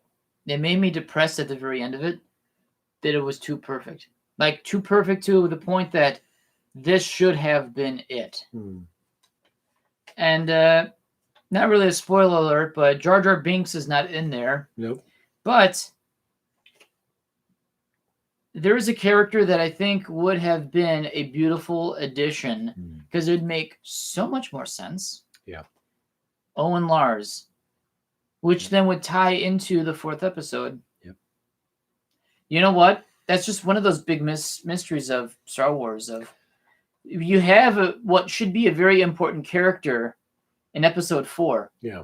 Never at all mentioned once, except for that one scene where Obi-Wan Kenobi just gives some random stranger on a sand planet. Oh, here's my baby. Here's a kid. You want him? Here. I'm going over here to get wasted on space spice. And kill some sand people. And kill some sand people in my spare time while I think about life. Generally, to put it bluntly, opportunities missed by Lucas. A lot of them. He lost his way. He forgot what he had and what he could have had. He forgot the whole path ahead. Yeah. Something like these series would be amazing. Yeah. And yeah, I do like the prequels for what they are, but I understand they have flaws. But I still enjoy them, except Jar Jar Binks. He can get fucked by many lightsabers. The overwhelming overuse of fart jokes. Of CG for all these different worlds. When I think of the original 3 movies, episodes 4, 5, and 6, A New Hope, Empire, Return, there was no CGI. There was no CGI. They had to find remote areas or create something on a soundstage. and build it from the ground up with a group of people that Scale models. Detailed scale models. Yeah, the miniatures. The things that they ride through the forest on Ewok. Yeah. I mean, those were miniatures. Really? Yeah. Oh, and then they actually... Half the time when you saw them on those things, piloting those things to the forest, it was a little puppet. Watch the making of. It will blow your mind. Should maybe watch that again. I think it was actually filmed in stop motion. That makes sense, actually. Much like how the Wallace and Gromits were made in stop motion. Much like the scene in Indiana Jones where they're going through on the mining cart. Remember the mining cart scene when they were coming out of the Temple of Doom? Yeah. And the mining carts are like racing next to each other. Yeah. A lot of that was puppets, stop motion. Any scene where you actually see the actors in the cart, they were probably moving at about a half a mile a second. But you would never know that they were going that slow. To us, it looked like half a mile a second is pretty fast. Half a mile? I would say maybe half a meter a second. Half a meter, okay.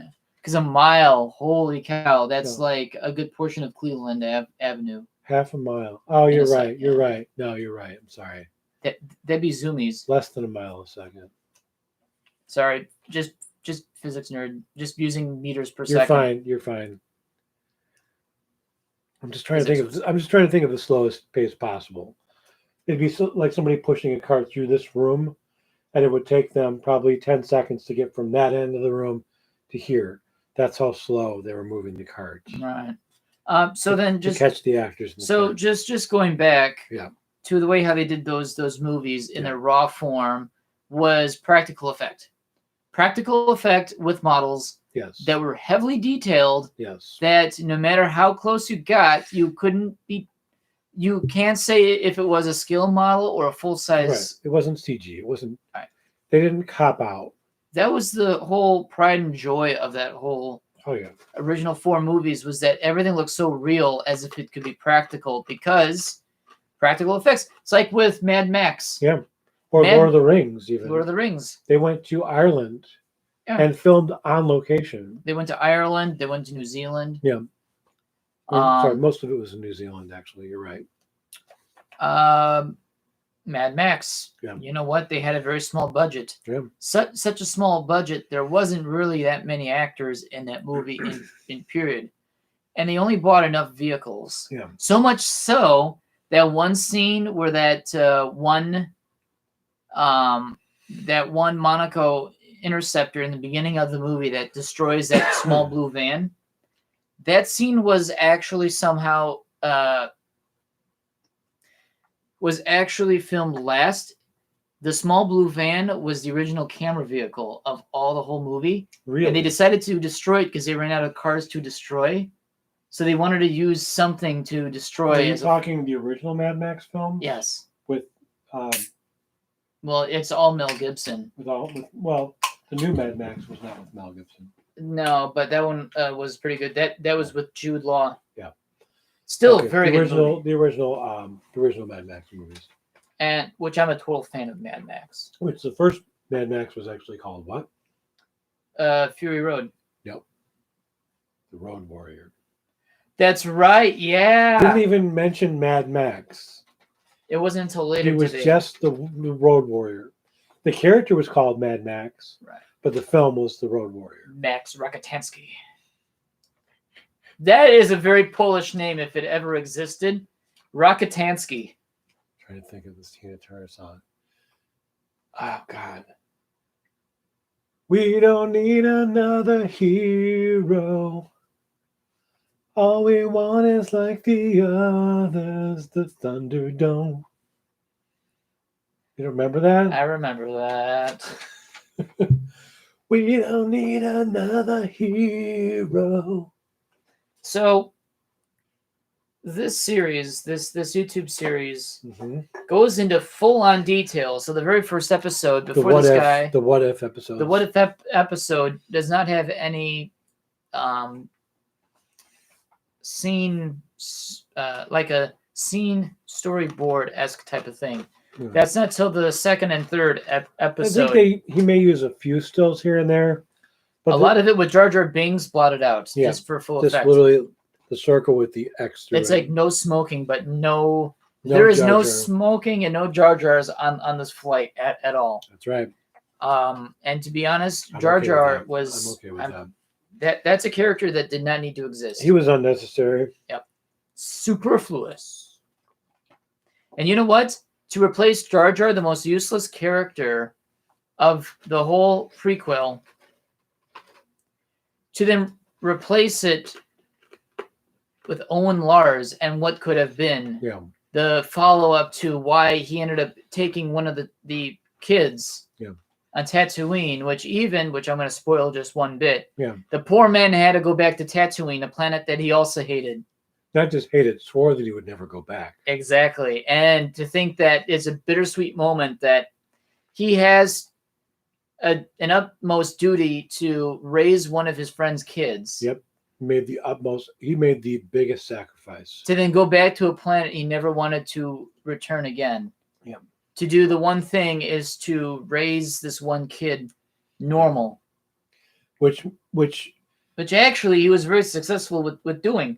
He was. And when you watch episode 4, A New Hope, the scene where they find his body and his wife's body being burnt by flame troopers has so much more meaning behind it, because now you see a character that was beloved, that who had loved his friends, his family, fought for a noble cause, fought alongside some really brilliant, brave people in his life, contributed so much to his own cause, and yet that one scene in episode 4 of 2 charred bodies means nothing. It means nothing because we don't know these people that well. Because all it was Uncle Owen. It's like, it's someone's uncle who probably drank alien beer around a garage and say, "Oh yeah, see now that's actually fucked." Yeah. Now at that point, no one knew who Owen was. No. However, this whole series literally incorporates him as a very important person. Yeah. Even so much so, and again, just one more spoiler, left Tatooine, so happened to have bumped into Anakin and said, "Oh, I know you. I watched your race. It was the greatest thing ever." Yep. And you know what? That created a friendship. Yep. That was a beautiful way to integrate one new character that would literally have implications. And without giving any more away, there's so many more moments like this guy implements into these what ifs. Yeah. That it gives me chills even just thinking about it. Made him pee a little bit. Not. Brought a tear or two to my eye the first time I watched it. Just phenomenal storytelling. Missed opportunities left and right for meaningful relationships and friendships. Even the friendship between Obi-Wan and Anakin. No. Oh. Obi-Wan and his master. Qui-Gon Jinn. But yeah, Obi-Wan and Anakin, they were going to be best friends. There was definitely a relationship. They were definitely best friends until a certain point. Yeah. Not best friends, but they were beginning to get along and trust each other. Right. But I don't want to give any more away. Please go look at it. It's Belated Media. If we were recording this, I'd put a link down there or over there. Yeah, I should probably once this thing gets finished, I can then copy all the 3 videos and just put them in the in the description just so people can look. I mean,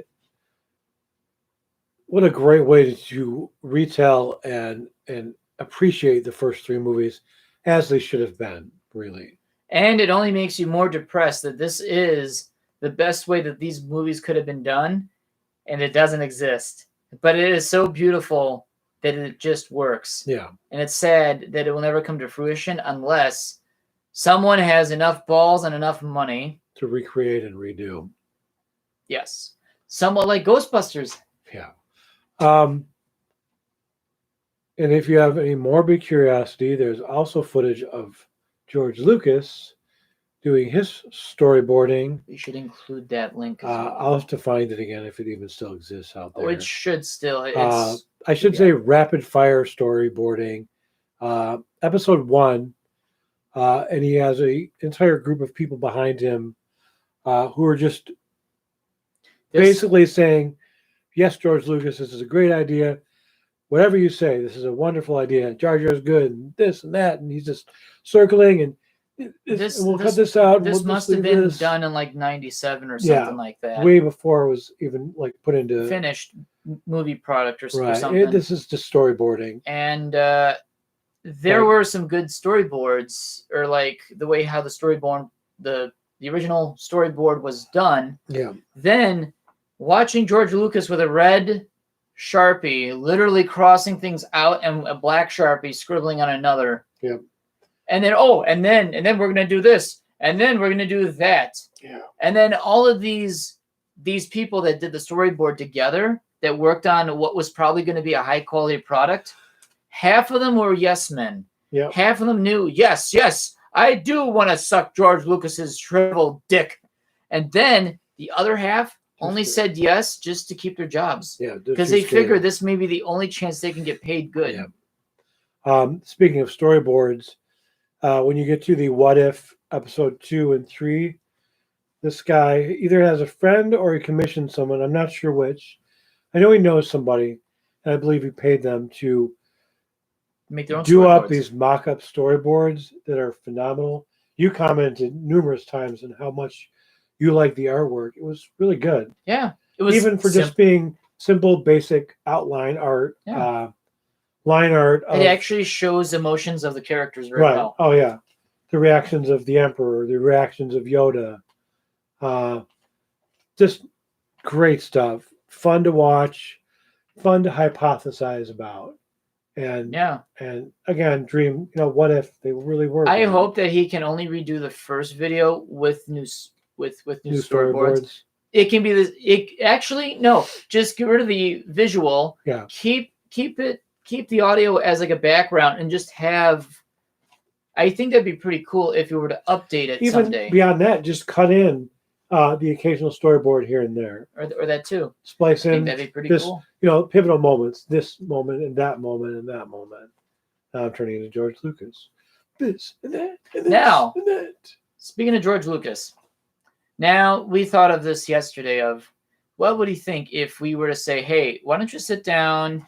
You watch these group of videos, and you tell us what you think now." Given the fact that the movies are done, you're already 76 years old. 79. I thought he was 79. 79 years old, white pasty potato dude and whatnot, with beard, with no neck and beard and glasses and whatnot. And he just sits down and just says, "Okay, I want you to tell your honest opinion what this actually, how this makes you feel." You know what? I'm like any human being on a planet will know regret. Kicking himself. He would kick himself over and say, "You know what? This is actually even more better." He would have been more world renowned. Oh yeah. It was such a storyline like this. Yeah. He didn't direct the first 3 movies, 4, 5, 6. I think he may have co-directed episode 4, A New Hope. But he was totally kicked out of it. But he did not direct 5 and 6. Empire Strikes Back. He did not direct Return of the Jedi. Which is why how they turn out so well. Yeah. I would say he'd be leaning back and say, "Whoa, yeah, this is actually pretty fantastic." Because you know what? Eventually, someone's gonna have to critique your own work at one point, and you're gonna be the one guy that says, "You know what? Shit, I wish I had you guys around 20 years earlier." Yeah, I remember actually a young Lucas sitting back and biting his fingernails when A New Hope got released in theaters. Yeah. Because it was a small release. I don't think even half the theaters across the United States. It was only called A New Hope. It was only called A New Hope. And as people left the theater, he thought, "Oh God, they hate it." This was a phenomenal It was a mind fuck to the idea that the only other major science fiction movie that came out before was a 2001 Space Odyssey of 1968. Mm-hmm. And really, the only other show before then was Star Trek. Yeah. And George Lucas liked Star Trek. Yeah. The only reason why that he wanted to do something like Star Trek was do it in his own way. Yeah. But beyond that, Star Trek inspired the Star Wars universe. Yeah. And so much so, with the success of Star Wars, Gene Roddenberry's like, fuck, we need our own movie. So there we go. Star Trek, the motion picture. And then, the Vaporwave USS or NCC Enterprise-esque looking thing of USS like Enterprise. Yes. It was basically a rainbow stripe up the middle. Wait. Okay, come on. Push. It's hard to roll on this thing. I gotta find your collection. Hold on. So while he's gone, I'm going to just do some flexing. Hey, Alpha, what's up, buddy? I love this VHS collection. Is that mine? Yeah. Is that mine? Yeah. That's mine. Yeah. My dad's. Yeah. Pull out the first tape. So, back in the day, you just got VHS collections. This is what you got, which, to be honest, I'm crazy enough to want to buy a brand new vintage VHS player. Just find around an old CRT monitor somewhere. Just literally fire the proton torpedoes and just like literally excite myself into old nerdiness. You know we can. Oh my god, it's even better. Look at this. Look at that. You know what? I gotta say, Gene Roddenberry absolutely nailed it. And these are preserved. These have been out of sunlight, so they're not even sun faded. You got Spock, then you got Kirk, and then you got some chick that I actually don't know. Yep. Actually, I don't know who this chick is, but you know what? Either. I'm more nerding about the actual Enterprise because it looks like any 80s car, except 80s Starship, which looks vaporwave as fuck. And too bad I wasn't on it because you know what? I'd be playing vaporwave, and everyone be just kind of like, "What is this music you are playing? This is a 23rd century. I haven't heard the vaporwave sounds of yesteryear since we have gone to San Francisco, lost to find whales." Spock, why are my hips moving like this? They can't stop. I saw Spock swim with a whale. It was quite weird, but interesting. And then he was raped by the whale. He was raped by the whale. And seriously, though, for real, the Wrath of Khan. If you ever seen the original series of that one episode where the original character, Montalban, Ricardo Montalban, Fantasy Island, and Chrysler Corporation spokesperson of, look at this nice Cordoba with nice supple Corinthian leather, which is really pleather made in the United States, has no place coming from the old country. This was actually a fantastic movie too. Wrath of Khan. Although it's funny that the Trekkies out there will not talk about the odd number of movies, but to be honest, I kind of like them all. I do too. Oh my goodness. Oh my god, it's just as perfect as before. Ah! Okay, so look at that. It's fucking Spock. Look at that. Just Spock. Look, see, I'm just totally nerding out. Like, oh my god. See, just Spock, and he's absolutely Spocking it. He is absolutely Spocked. He is Spocking so much. He is Spocking so much, he knows that he's Spocking. And of course, Kirk is like, Spock, you are going too far. I want, actually, for the longest time, and eventually one day, I would like to get artwork made kind of like this. Actually, it's been a while since I've seen the covers. And then, of course, Voyage home. Yeah, they're visiting San Francisco, and Spock is also. He is less Spocking right now. Then the actor who played Spock passed away back in 2017 during the weekend of First Squared. He shall be missed. Oh, this is actually the one where he's swimming with whales. Actually, Spock, what are you? Out of your Vulcan mind? You are swimming with a large mammal in a tank of H2O. There is Spock. He is about to swim with the giant mammal. Spock is very wet. And finally, which one was this one? The Final Frontier. That was a good movie too. It is. This has to do with the Klingons. I believe so. Look at that. And this is a time when they only made 5 movies so far, but I think they made like 7, 9. I don't remember. Because I know that they continue with the Next Generation and stuff like that. Oh yeah. So so they just continue making more and more movies. I will say, I liked the Star Trek reboots. I did too. Them as younger, oh God. They did those movies right. They had the best actors for those roles. Those people knew who they had to portray. Yes. And they did it well. They did it to a T. They did it very well. They definitely did the characters justice. Kids, this is called a VHS tape. I can say kids because you know what? I'm old enough to have used these, enjoyed them, and destroyed a few. Actually, by accident. So,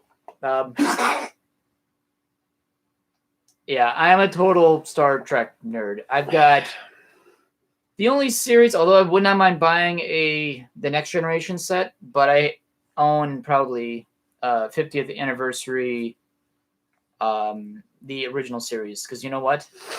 Yes, and I don't know if it's the edited version or not. Yes, look at care of me. You're welcome. Look at the ice cream sandwich. Look at the ice cream sandwich. The forbidden ice cream sandwich that you cannot eat. Or it's a very, very elongated. What? My eyebrows.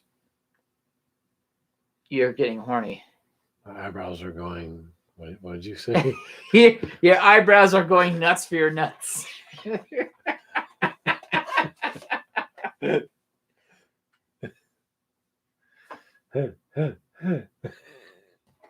My eyebrows are going nuts for my nuts.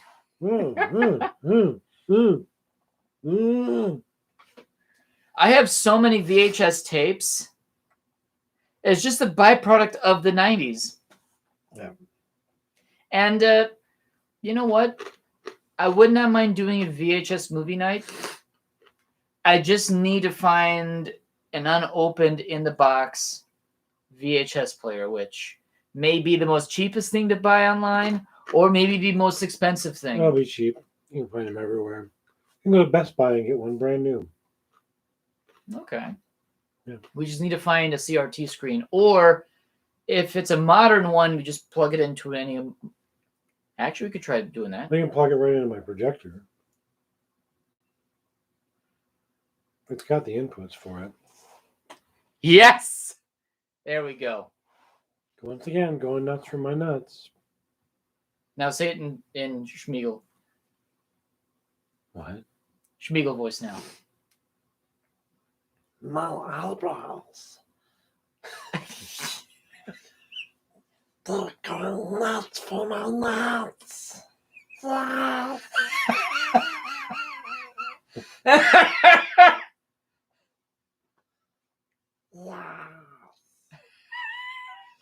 Smeagol.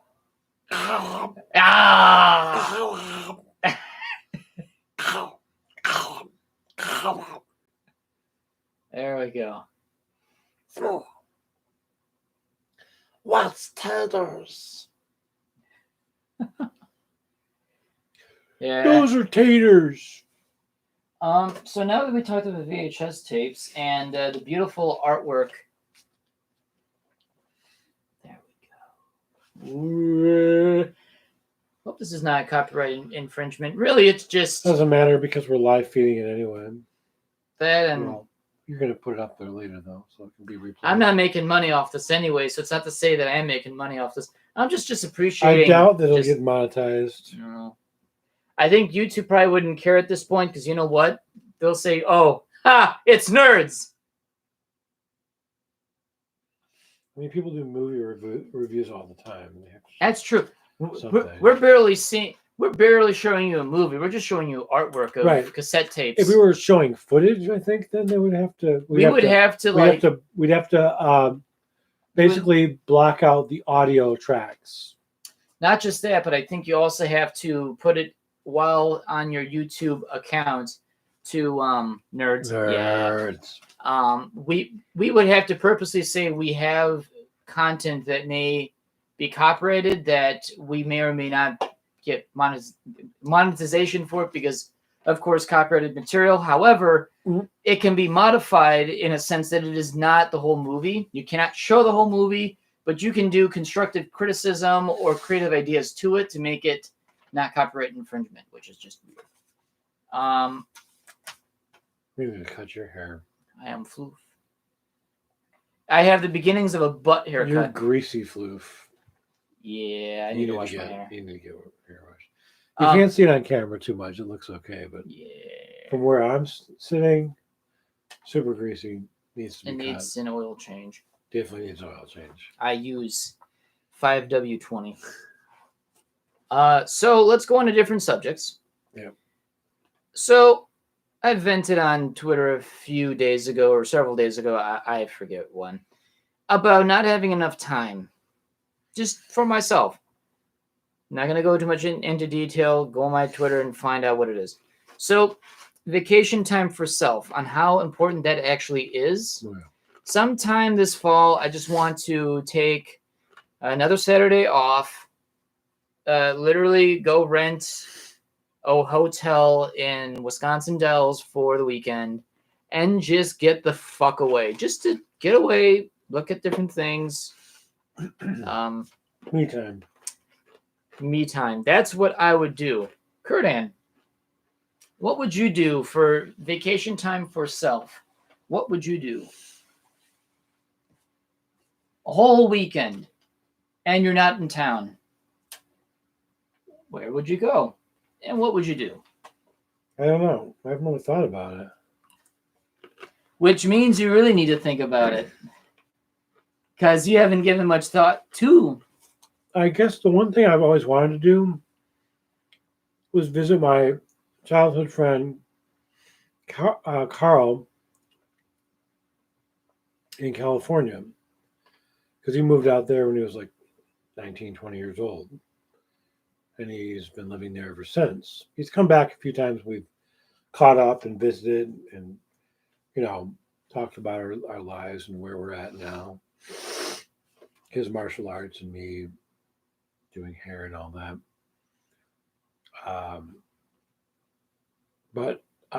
Yeah, I'd love to go out there. I've never been to the West Coast. I've never been to the East Coast either.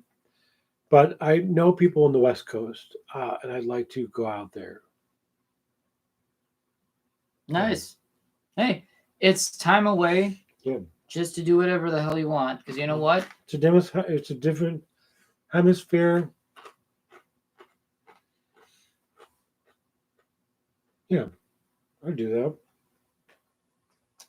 Yeah, to me, it would just be simple. I'm going to drive 3 hours west to mostly be in swim trunks, swimming in a pool, being in a hot tub, and then probably looking at local museums. Probably. And while it's still in swim trunks and full Hoosk. Oh. Because of course Hoosk.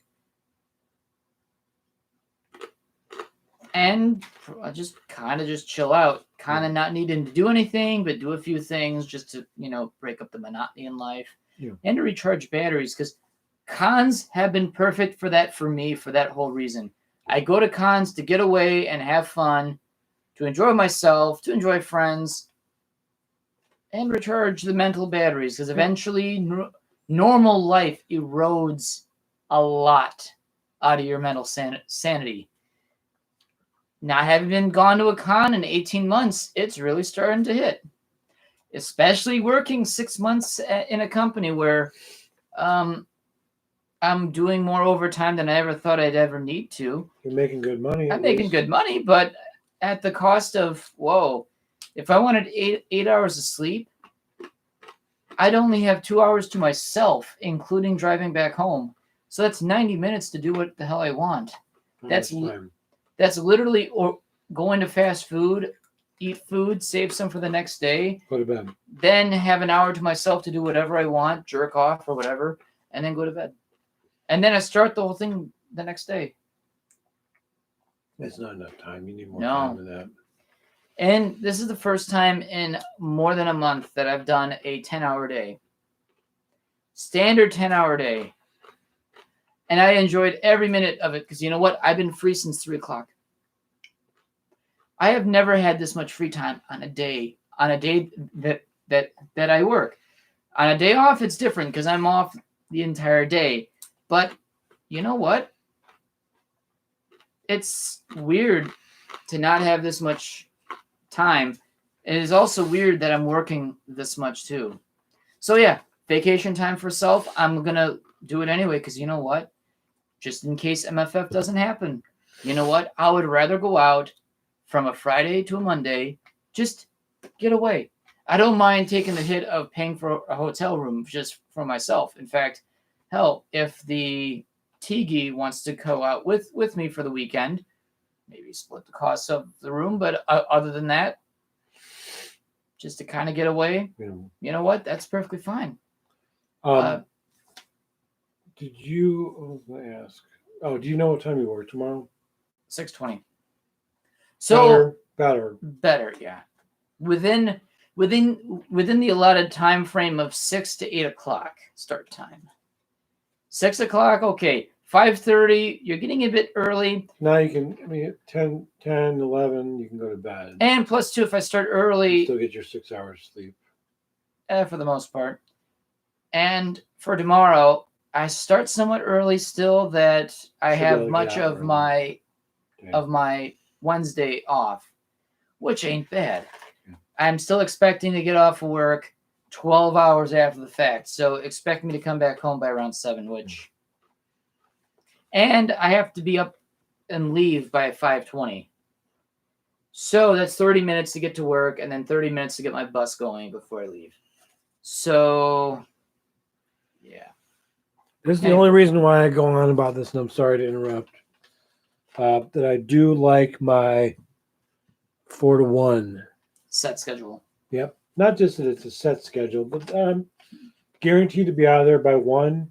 At the latest, if I want to stay an extra hour, I can. Nobody ever says shit if I stay an extra hour. Which is nice, actually. You know what? I can stay till 2 if I want. And kind of check in with my second shifters and be like, here's what's left. Here's what needs filling. Here's what we didn't get today. So we have no green peppers, avocados, artichokes. What's the thing you like? Long spiny thing with a little tip at the top. Asparagus. We've gotten no asparagus the last 3 days in a row. Oh. So we're out of it. So there's nothing to fill because we have none. So yeah, I like that shift. I know when I have to go to bed. There's no question when I have to be there. That's what I miss about the last job. As much as I hated the last job. Yeah. The set time of going in to work at the same time, which means my days were predictable. Yeah. There's not a predictable day in my life as far as my days on. My days off, I do what the hell I want. And okay, they say, hey, you wanna work tomorrow? It's like, it's a day off. No, I got stuff to do. You feel hurt about that? Why am I doing overtime on my days on? If you really, really want me to do overtime on another day, don't give me any overtime and I'll work the overtime. There we go. Working that one day off was a mistake. Which day off was that? The only time that I ever worked on a day off. I only wanted to work 6 hours from 6 to 12. And you ended up working a 12-hour day? No, I ended up working an 8-hour day. Oh, 8. So that's 2 hours overtime on top of 6 hours of overtime. The check was probably really nice. Oh, it was nice, but after that, it's like, you know what? No. We were drained. This is the reason why you have days off, to get away from it. And after that week of working 5 days straight, you know what? You didn't do it again. I never have done it since. Because you know what? It's my day off. Mm-hmm. It's my day off. Let me take my days off. Be glad I show up to work every day and never call in sick. Never call in to say, oh, I'm not going into work. Because you know what? Last Saturday, all the 4:30 drivers, all the bus operators that start at 4:30 never showed up. They all called in. All of us 3:30 drivers on Saturday showed up. All of us 5:30 drivers showed up. 6:30, 7:30, blah, blah, blah, blah, blah. Really, it's random hours, but roughly around those increments. But you know what? 4:30 didn't show up. Not just one, all 4 of them. So we picked up the extra slack. Sure. I probably worked an extra hour than I would have wanted, but you know what? I guess, hey, money's going to be kind of nice. But boy, does this get annoying. And to say, hey, do you want to work on Sunday? Or hey, do you want to work on Monday? Hey, do you want to work? Because you know what? They would love to have someone work every single damn day. And you know what? I'm not a slave to my job. Of course they would, but of course you're not. I'm not a slave to my job like some of these other people. And I will say this. Some people at this place are like total slaves to it. You know what? I understand you want to pay off stuff or this and that. But you know what? After experiencing a far worse job, which I don't talk about much anymore, which is great. Right. But you know what? My days off are my days off. I do what the hell I want with them. You want me to come in? Well, I already do overtime while I work anyway. Why should I come in on a day because I'm doing more work than I normally do? Yeah. If I really want to do overtime, it's because I need the extra money. You know what? I'm already making the extra money automatically. Yeah. Why would I want to come in on a day off that I'm trying to catch up with things? On an ordinary 10-hour day, I'd have 6 hours to myself. Mm. Which on days, normally, I would never have the time. You know, in my job, I will hear people complain when I haven't been in 2 days. Fuck them. Well, not complain. Fuck them. Not complain. I should reword that. Fuck them still. And fuck them hard. With asparagus. Like the deli bakery manager will say, wow, you were off yesterday. You can tell when you haven't been here because such and such didn't get done and this didn't get done. I'm like, hey, I can't be here every day. Yeah. And I want you to. But in the same regard, yeah. The same person says, man, you do a really good job when you're here. You can definitely tell. You can definitely see a difference. This is coming from somebody who is not even in charge of me. They just walk through our area. Just to look around. Yeah. Just because he's going to the deli. That's his area. But he has to walk through produce to get there. He appreciates your job more. He looks around. He's like, man, this looks fucking good, man. You do a good job. That's nice to hear. Do you know what else is nice to hear? The nighttime, overnight receiving guy who walks through our department to drop off pallets in our cooler. Yeah. Says whenever we leave the department, he says, your back room and your cooler always looks amazing. Every time, without fail. You guys do a good job.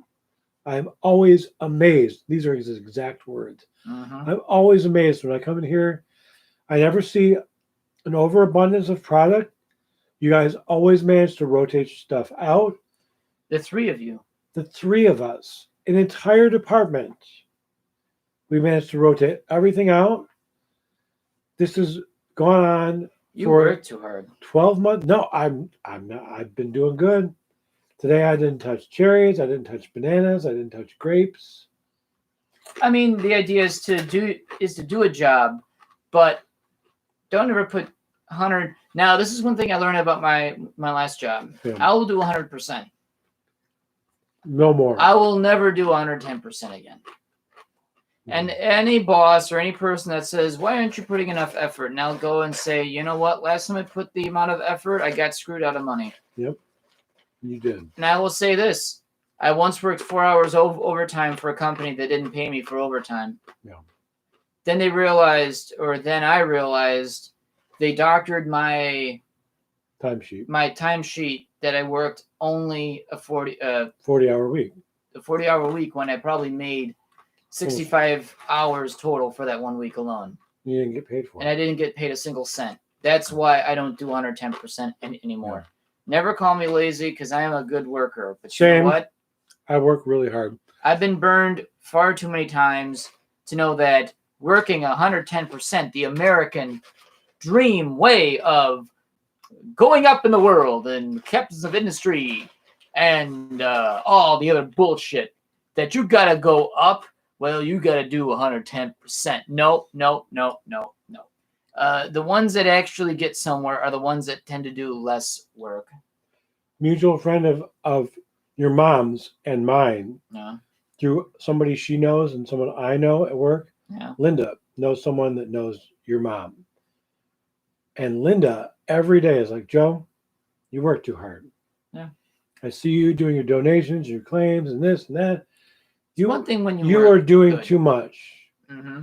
She says that. The other lady in receiving, I can't remember her name. She always says, I do too much too. No manager ever says I don't do enough.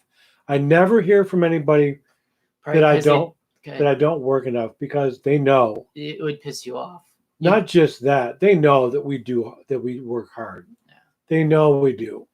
The only time I've ever heard anything is the one time I left donations on the counter, and God forbid, they cried about that for 5 minutes. And it was more of a, hey, when you see your first shift, make sure you pass along the message that they shouldn't leave this on the counter or that on the counter, or all this stuff that was unprocessed.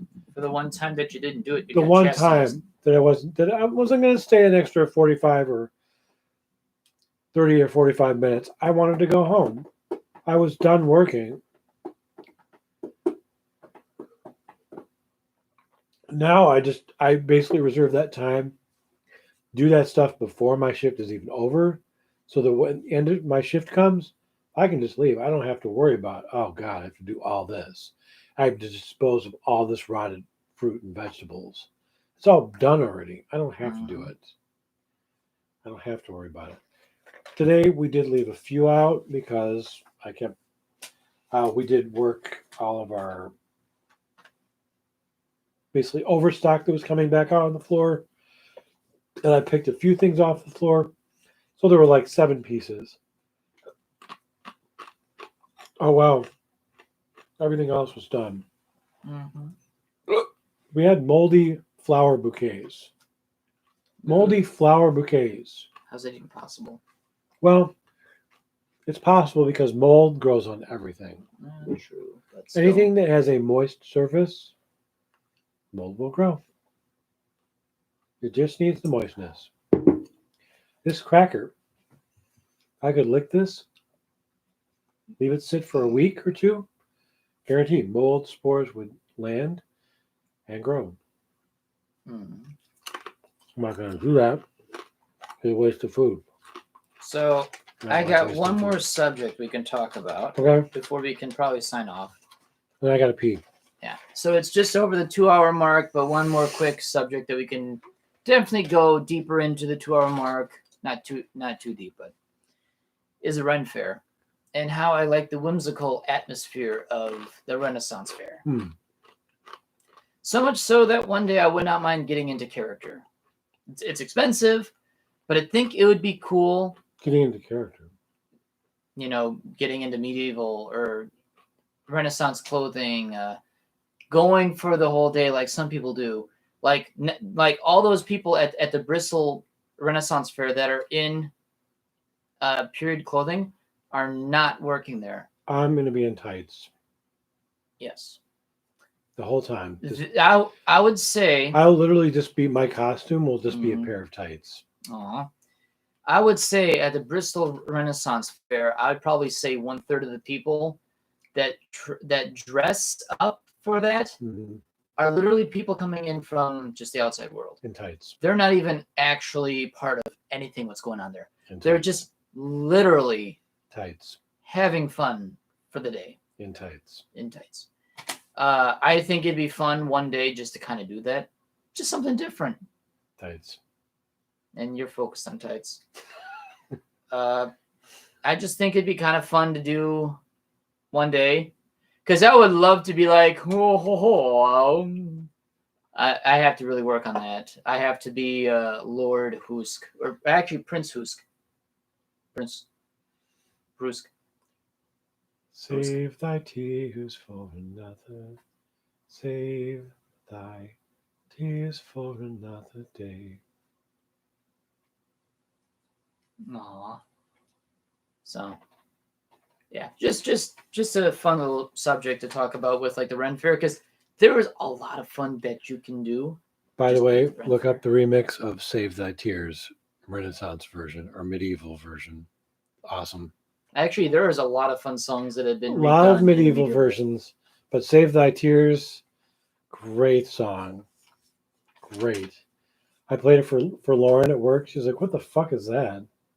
Because we literally are playing Save Your Tears on our Walmart radio right now. And I'm like, no. The medieval version blows the regular mainstream version away. Yeah.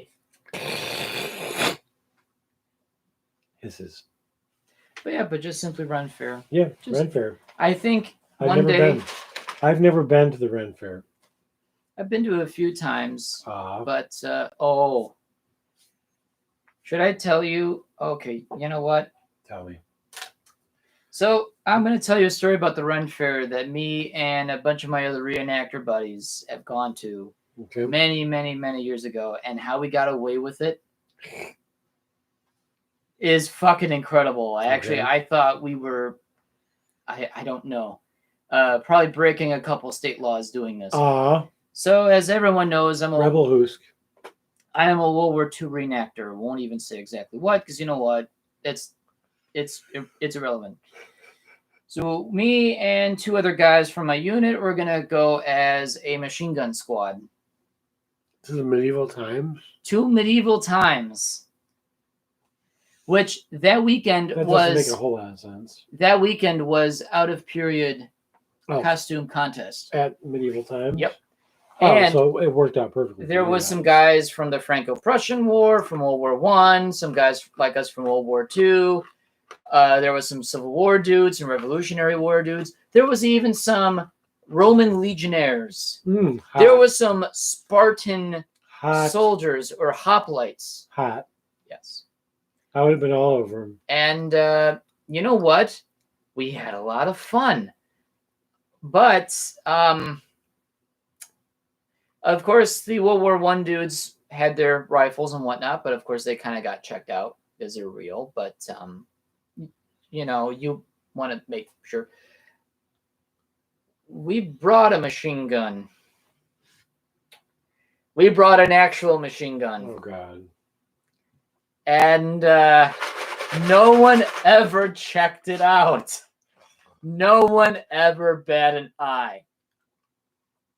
But we brought a rifle and a machine gun to the Renaissance. But we won first place for the out-of-period costume contest. We were popular. We were a hit. We were time travelers. There were knights asking for our assistance. You didn't kill anybody. We didn't kill anybody. We didn't pillage villages of Eastern Europe. Anyway, we were a machine gun squad, and we did our normal thing. And no one bet an eye on it. And to this day, we still talk about the legal implications of, if someone were to ask us questions, that would have been a bit dicey. Oh, shit. For archive. And now, you know what? What's that? I would have said for archive. Oh, yeah. We're just bringing this for archive. And you know what? That's stuff we can't do anymore. No by way. Today's standards. At least not by today's standards. Yeah. That's totally a gone by era of doing stuff like that. But it's great that you were able to do that. It was so weird. Oh my God, it was so weird. And it was even weirder. No one paid any attention to us. And they all thought They didn't bat an eye. it was fake. Oh, it's just a prop. They all thought it was a prop, but it was an actual. Hey, nice looking prop. Oh, yeah. And now realizing it was an actual authentic World War II Nice machine gun. replica, man. Oh. Wearing wool uniforms in hot August day heat. That must have been maybe like 90-degree weather with maybe 90% humidity. It's like wearing a fursuit. Except old. Oh my God. We were soaking wet by the end of that. Because we went nearly the whole day like that. But yeah, we won first place. And it's a legendary story of how we were able to do stuff that we probably can't do anymore. But hey, you got to live with life sometimes. But you also got to prod stuff with unknown variables that has never been done before. And we did it, and it's never been done again. So, yeah. Like going through the front entrance of the Bristol Renaissance Fair, they'll check for weapons, they'll check for swords and whatnot to make sure that things are safe, things can't get out of the scabbard or whatnot. It's just meant for show. It can be a real sword, but they'll find a way to say, okay, we'll just put a little plastic tag, so there's no way that you can ever unsheath it, but at least you can carry it around and be safe and have fun. Right. So they do check that. But they were so enthralled with our attire and everything, they let us go completely in without even patting us. Just literally went in. That's funny. Oh, shit. Oh, my God. Rebel Hoosk. Oh, fuck. Okay, it's 7:18. Yeah, it's 7:18. It's probably a good time to wrap this up. And actually, you know what? I think it's a good episode because we talked quite a little bit about everything. So yeah, I think that's pretty fantastic. Yeah. I actually went this whole episode without peeing. That's impressive. I gotta go get it pretty bad though. Actually, he has a catheter. No, I don't. We're both wearing catheters. No, we aren't. We are weeing right now. No, we're not. I got 2 bags. No, he doesn't.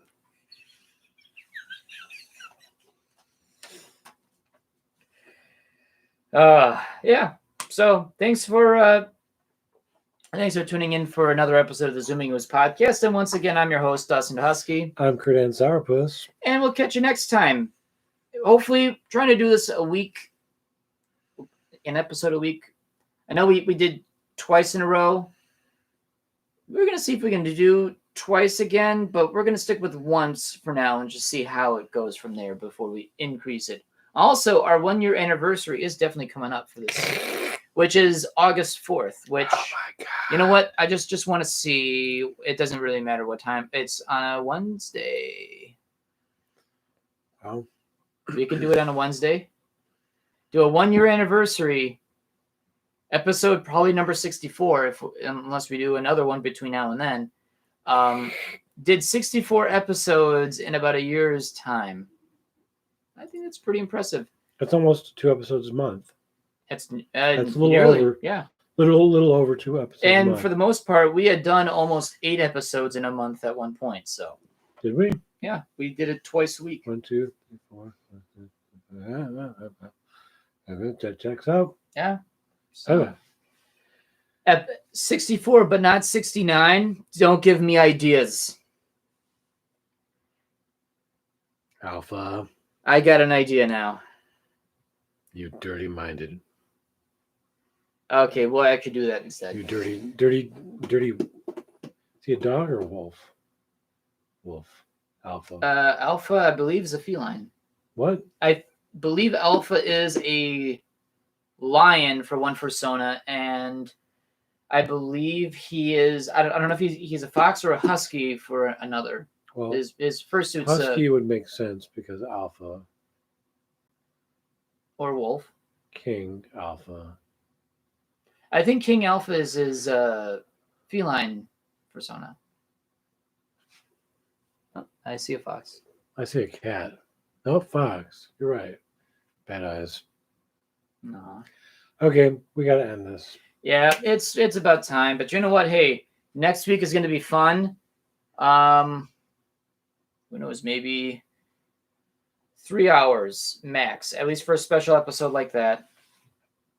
Depends if we start early in on time for that. But we'll actually play it by day. So anyway, again, thanks for tuning into this ridiculous show. So take care. Peace. Did it end yet? No. I think it's ended. Are you sure? You have to hit end. Oh, yeah.